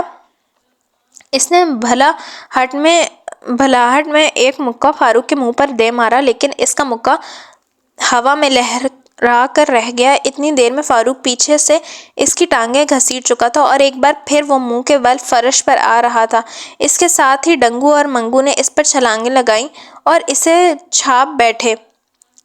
دوسرے ہی لمحے انہوں نے ایک جھٹکے سے اس کی قمیضیں پھاڑ ڈالیں۔ تلوار کے زخم کا لمبا نشان ان کے سامنے تھا، اور یہ حقیقت انہیں معلوم ہو چکی تھی کہ ایس پی نصیرآباد ہی دراصل شیرشاہ ڈاکو بھی تھا۔ لیکن ڈنگو اور بنگو کو اس کی تلاش کیوں تھی؟ یہ سوال ابھی تک سوال ہی تھا۔ اس سوال کا جواب انہیں بالکل معلوم نہیں تھا۔ انہوں نے دیکھا انسپکٹر جمشید جیب سے کاغذ اور قلم نکال کر کچھ لکھنے لگے تھے، پھر انہوں نے کاغذ کو تہہ کر کے فاروق کو دیتے ہوئے کہا۔ فاروق دروازے پر دو صاحب کھڑے ہوئے ہوں گے، یہ انہیں دے آؤ، کھول کر پڑھنا مت۔ جی اچھا، فاروق نے حیرت زدہ سے انداز میں کہا۔ وہ یہ سن کر حیران رہ گئے کہ دروازے پر کون دو صاحب کھڑے ہیں۔ فاروق کاغذ لے کر چلا گیا۔ وہ واپس آیا تو اس کے ساتھ دو کی بجائے 4 آدمی تھے۔ 2 آدمی تو وہی تھے جو انسپکٹر جمشید کے بیان کے مطابق دروازے پر کھڑے تھے، اور 2 آدمیوں کو وہ اپنے ساتھ لے کر آئے تھے۔ یہ ٹامی سرکس کا مالک اور ٹامی رنگ ماسٹر حکیم تھے۔ وہ ٹامی اور رنگ ماسٹر کو اندر داخل ہوتے دیکھ کر حیران رہ گئے۔ آخری سین، وہ سب خاموش کھڑے ایک دوسرے کو دیکھ رہے تھے۔ ڈنگو اور منگو نے بھی ابھی تک ایس پی کو قابو کیا ہوا تھا اور اس کی کمر ننگی تھی۔ اس ننگی کمر پر ٹامی اور رنگ ماسٹر حکیم کی نظریں جم کر رہ گئی تھیں۔ سب خاموش تھے، یوں لگتا تھا جیسے راتیں گزر جائیں گی مگر کوئی کچھ نہ بولے گا۔ آخر انسپکٹر جمشید بولے، آپ سب لوگ حیران تو ہوں گے، لیکن اگر مسٹر ڈنگو اور منگو مجھے اتنا بتا دیں کہ وہ اس وقت تک شیرشاہ کو کیوں تلاش کرتے رہتے تو سارا معاملہ چٹکی بجاتے صاف ہو جائے گا۔ ہم آپ کو بتا تو چکے ہیں، حکیم نے جلدی سے کہا۔ جہاں تک میرا خیال ہے آپ نے مجھے اصل بات نہیں بتائی، اور اس کا ثبوت میں اس طرح دے سکتا ہوں کہ مسٹر حکیم آپ اپنا بایاں ہاتھ مجھے نکال کر نہیں دکھا سکتے کیا؟ رنگ ماسٹر کے منہ سے خوفزدہ انداز میں نکلا۔ وہ بوکھلا کر کئی قدم پیچھے ہٹ گیا۔ ہاں، ذرا ان سب لوگوں کو اپنا بایاں ہاتھ نکال کر دکھا دیں، آخر یہ بات ہر وقت کوٹ کی جیب میں ہی کیوں رہتا ہے؟ حکیم کے منہ سے ایک الفاظ نہ نکل سکا۔ وہ سکتے کے عالم میں پھٹی پھٹی آنکھوں سے انسپکٹر جمشید کو گھور رہا تھا۔ پھر اس نے کہا، آپ کیا کچھ جانتے ہیں؟ کچھ زیادہ نہیں، لیکن میں ہر چیز کا جائزہ بڑے غور سے لیتا ہوں اور پھر حالات اور واقعات کی کڑیاں آپس میں ملاتا ہوں۔ میں نے سرکس شو کے دوران یہ بات خاص طور پر محسوس کی تھی کہ آپ نے اپنا بایاں ہاتھ ایک بار بھی جیب سے نہیں نکالا، جبکہ کئی بار اس کی سخت ضرورت تھی، لیکن آپ نے اس کے بغیر ہی کام چلایا۔ اف خدا! تو کیا مجھے سب کچھ بتانا ہوگا؟ حکیم کے منہ سے نکلا۔ ہاں، اب آپ اس کے سوا کوئی چارہ نہیں۔ انسپکٹر جمشید بولے، تو سنیے، میں بیان کرتا ہوں اور اب ایک لفظ بھی جھوٹ نہیں بولوں گا، کیونکہ اب میرا کوئی جھوٹ نہیں چلے گا۔ یہ آج سے 20 سال پہلے کی بات ہے۔ میں اس وقت بھی ٹامی سرکس کا رنگ ماسٹر تھا۔ ٹامی سرکس میری وجہ سے بہت مشہور تھا اور دھڑا دھڑ روپے کما رہا تھا، لیکن ٹامی سرکس کے مقابلے میں جو بلی سرکس کی آمدنی نہ ہونے کے برابر تھی۔ ان کے پاس کوئی ایسا کام کرنے والا نہیں تھا جو لوگوں کو اپنی طرف کھینچ سکتا تھا۔ اس کا مالک نے بہت کوشش کی کہ کسی طرح ٹامی سرکس چھوڑ کر جوبلی سرکس میں ملازمت اختیار کر لوں۔ میں نے اس کی پیشکش ٹھکرا دی کیونکہ مسٹر ٹامی مجھے بہت معقول تنخواہ دیتے تھے اور جان سے بھی زیادہ عزیز رکھتے تھے۔ انہوں نے کبھی مجھے ملازم نہیں سمجھا تھا۔ میری طرف سے انکار سن کر اس کے تن بدن میں آگ لگ گئی۔ پہلے تو اس نے غصہ ضبط کر بڑے سے بڑا لالچ دینے کی کوشش کی، اس پر بھی کام نہ بنا تو بے قابو ہو گیا۔ اس نے مجھے دھمکی دی کہ وہ مجھے نکارہ بنا دے گا اور یہ کہ میں ٹامی سرکس کے کام بھی نہیں رہوں گا۔ میں نے اس کی دھمکی کی طرف کوئی توجہ نہ دی اور سرکس شو میں اپنا کام کرتا رہا، لیکن ایک رات وہ اپنا کام کر گیا۔ میں گہری نیند سو رہا تھا، اس نے میرے بائیں ہاتھ پر قیامت ٹوٹ پڑی۔ اس نے تلوار کے ایک ہی دار سے میرا ہاتھ کلائی پر سے اڑا دیا تھا۔ میں چیخ مارا کہ بے ہوش ہو گیا اور وہ فرار ہونے میں کامیاب ہو گیا۔ جب سرکس اور پولیس کے آدمی جوبلی سرکس کی طرف دوڑے تو معلوم ہوا وہاں خیموں کے سوا کچھ بھی نہ تھا۔ سب لوگ پہلے ہی وہاں سے رخصت کر دیے گئے تھے۔ شیرشاہ خود بھی غائب تھا۔ پولیس نے اور ہم نے بہت کوشش کی مگر ہم اسے تلاش کرنے کے لیے کامیاب نہ ہو سکے۔ کچھ دنوں بعد اس کا ایک خط ملا۔ اس نے لکھا تھا کہ میرا ہاتھ اس کے پاس محفوظ ہے۔ اس نے کچھ مسالے لگا کر اسے گلنے سڑنے سے بچا لیا ہے، اس لیے اگر مجھ میں غیرت کی ذرا سی چنگاری بھی ہے تو اپنا ہاتھ واپس لے کر دکھائے۔ میں نے اسے روز قسم کھائی کہ اپنا ہاتھ اس سے واپس حاصل کروں گا۔ جس وقت اس نے مجھ پر تلوار سے دھار کیا تھا اوپر دھڑ سے ننگا تھا۔ پتہ نہیں کیوں اس نے قمیض نہیں پہنی تھی، موقع نہیں ملا تھا، یہ قمیض نہیں ملی تھی۔ بہرحال میرا ہاتھ کاٹ کر جب وہ مڑا تو میں نے اپنے بے ہوش ہونے سے پہلے اس کی کمر پر تلوار کا ایک زخم نشان دیکھ لیا۔ میں اسے تلاش کرتا رہا لیکن وہ نہ ملا۔ پھر میرے بچے جوان ہو گئے، میں نے انہیں اس کام پر لگا دیا۔ انہیں بتا دیا کہ ان کا باپ کا بایاں ہاتھ ایک دشمن کے پاس موجود ہے، وہ اسے حاصل کرنا ہے۔ یہ اس کی تلاش میں جگہ جگہ پھرنے لگے۔ سرکس میں کام کرتے ہوئے انہیں بلا کی اچھل کود آ گئی تھی جس کی وجہ سے یہ لڑائی بھڑائی میں بہت ماہر ہو گئے تھے۔ اچھے ان سے کانپنے لگے۔ پھر ہم اس شہر میں آ گئے اور انجام کار انہوں نے شیرشاہ کو ڈھونڈ لیا جو اس دوران ڈاکو بھی بن چکا تھا اور پولیس کا ایک بڑا افسر بھی۔ شاید پولیس میں بھرتی ہونے کے لیے اسے کوئی بہت بڑی سفارش مل گئی ہوگی۔ یہ کہہ کر رنگ ماسٹر حکیم خاموش ہو گیا۔ ہاں، یہ واقعی سفارشی بھرتی ہوا ہے اور اس کا اقرار اس نے زد بھی کیا ہے۔ یہ ایک طرف تو نصیر آباد کا ایس پی تھا، دوسری طرف ایک ڈاکو بھی تھا۔ اس نے رفتہ رفتہ پولیس چوکی کے کانسٹیبلوں کو بھی نکال کر اپنے ساتھی ڈاکوؤں کو بھرتی کر لیا تھا، گویا یہ پورا شہر ڈاکوؤں کے قبضے میں تھا۔ مجھے ایک رپورٹیں موصول ہوئیں کہ نصیر آباد پولیس بالکل ناکارہ ہو کر رہ گئی ہے، وہاں ڈاکو دندناتے پھرتے ہیں۔ آخر میں نے یہاں آنے کا فیصلہ کر لیا، لیکن مجھ سے پہلے یہاں آپ لوگ پہنچ گئے۔ اس دوران مجھ پر ایک ایسا وقت بھی آیا جب اس چالاک مجرم نے مجھے واپس جانے پر مجبور کر دیا، مگر میں جا کر پھر واپس آ گیا، کیونکہ میں نے یہ وعدہ نہیں کیا تھا کہ واپس نہیں آؤں گا۔ گیا تو میں اس لیے تھا کہ دارالحکومت سے اپنے ساتھ پوری ایک گارڈ لے کر آؤں گا، کیونکہ سارے قصبے کے نقلی پولیس کے آدمیوں کو جو میں قبضے میں کرنا تھا۔ اس وقت تمام آدمی گرفتار کیے جا چکے تھے اور اپنی مدد کے لیے میں نے کسی کو نہیں بلا سکتا۔ اگر میں ایسا نہ کرتا اور اس کے ساتھی اسے گرفتار کرتے تو یہ فوراً ہی فرار ہو جاتا، لیکن میں پورا بندوبست کر کے چلا ہوں۔ حکیم صاحب، آپ نے ابھی تک اپنا ہاتھ نہیں دکھایا۔ ہاں ضرور، یہ کہہ کر حکیم نے اپنا ہاتھ نکال کر دکھا دیا۔ اس کٹے ہوئے ہاتھ کو دیکھ کر انہیں حکیم پر ترس آنے لگا۔ ان کا جی چاہا وہ ایس پی کے گھر سے ہاتھ تلاش کر کے اسے بازو سے جوڑ دیں، لیکن یہ ناممکن تھا۔ 15-20 سال پہلے کٹا ہوا ہاتھ جوڑ نہیں سکتا تھا۔ وہ دو آدمی جو ٹامی اور حکیم کو اندر لائے تھے، انہوں نے احسان علی کے ہاتھوں میں ہتھکڑیاں ڈال دیں۔ اس کے بعد اس کے گھر کی تلاشی لی گئی اور کٹا ہوا ہاتھ برآمد کر لیا گیا۔ حکیم اس ہاتھ کو دیکھ کر پھوٹ کر رو دیا، ان کی آنکھوں میں بھی آنسو آ گئے۔ مجرم اس طرح خاموش تھا جیسے اس کی زبان پر فالج گر گیا ہو۔ پھر ڈنگو کے منہ سے نکلا، افسوس ہماری خواہش پوری نہ ہو سکی۔ کیا مطلب؟ انسپکٹر جمشید چونکے۔ ہماری خواہش تو یہ تھی کہ اس شخص کا ہاتھ بھی کلائی سے کاٹ دیتے، اور یہی ارادہ لے کر ہم اسے آج تک تلاش کرتے رہے ہیں۔ قانون کو ہاتھ میں لینے کے بعد تم دونوں بھی جیل کی سلاخوں کے پیچھے ہوتے، اور تمہارے باپ کی آنکھوں میں آنسو، اس سے کیا فائدہ ہوتا؟ بہرحال تمہاری کوشش سے آج یہ شخص نہ صرف ڈاکوؤں کا مجرم ہے، بلکہ ایک شخص کا ہاتھ کاٹنے ڈالنے کا بھی مجرم ہے، اور عدالت اسے پوری سزا دے گی، فکر نہ کرو۔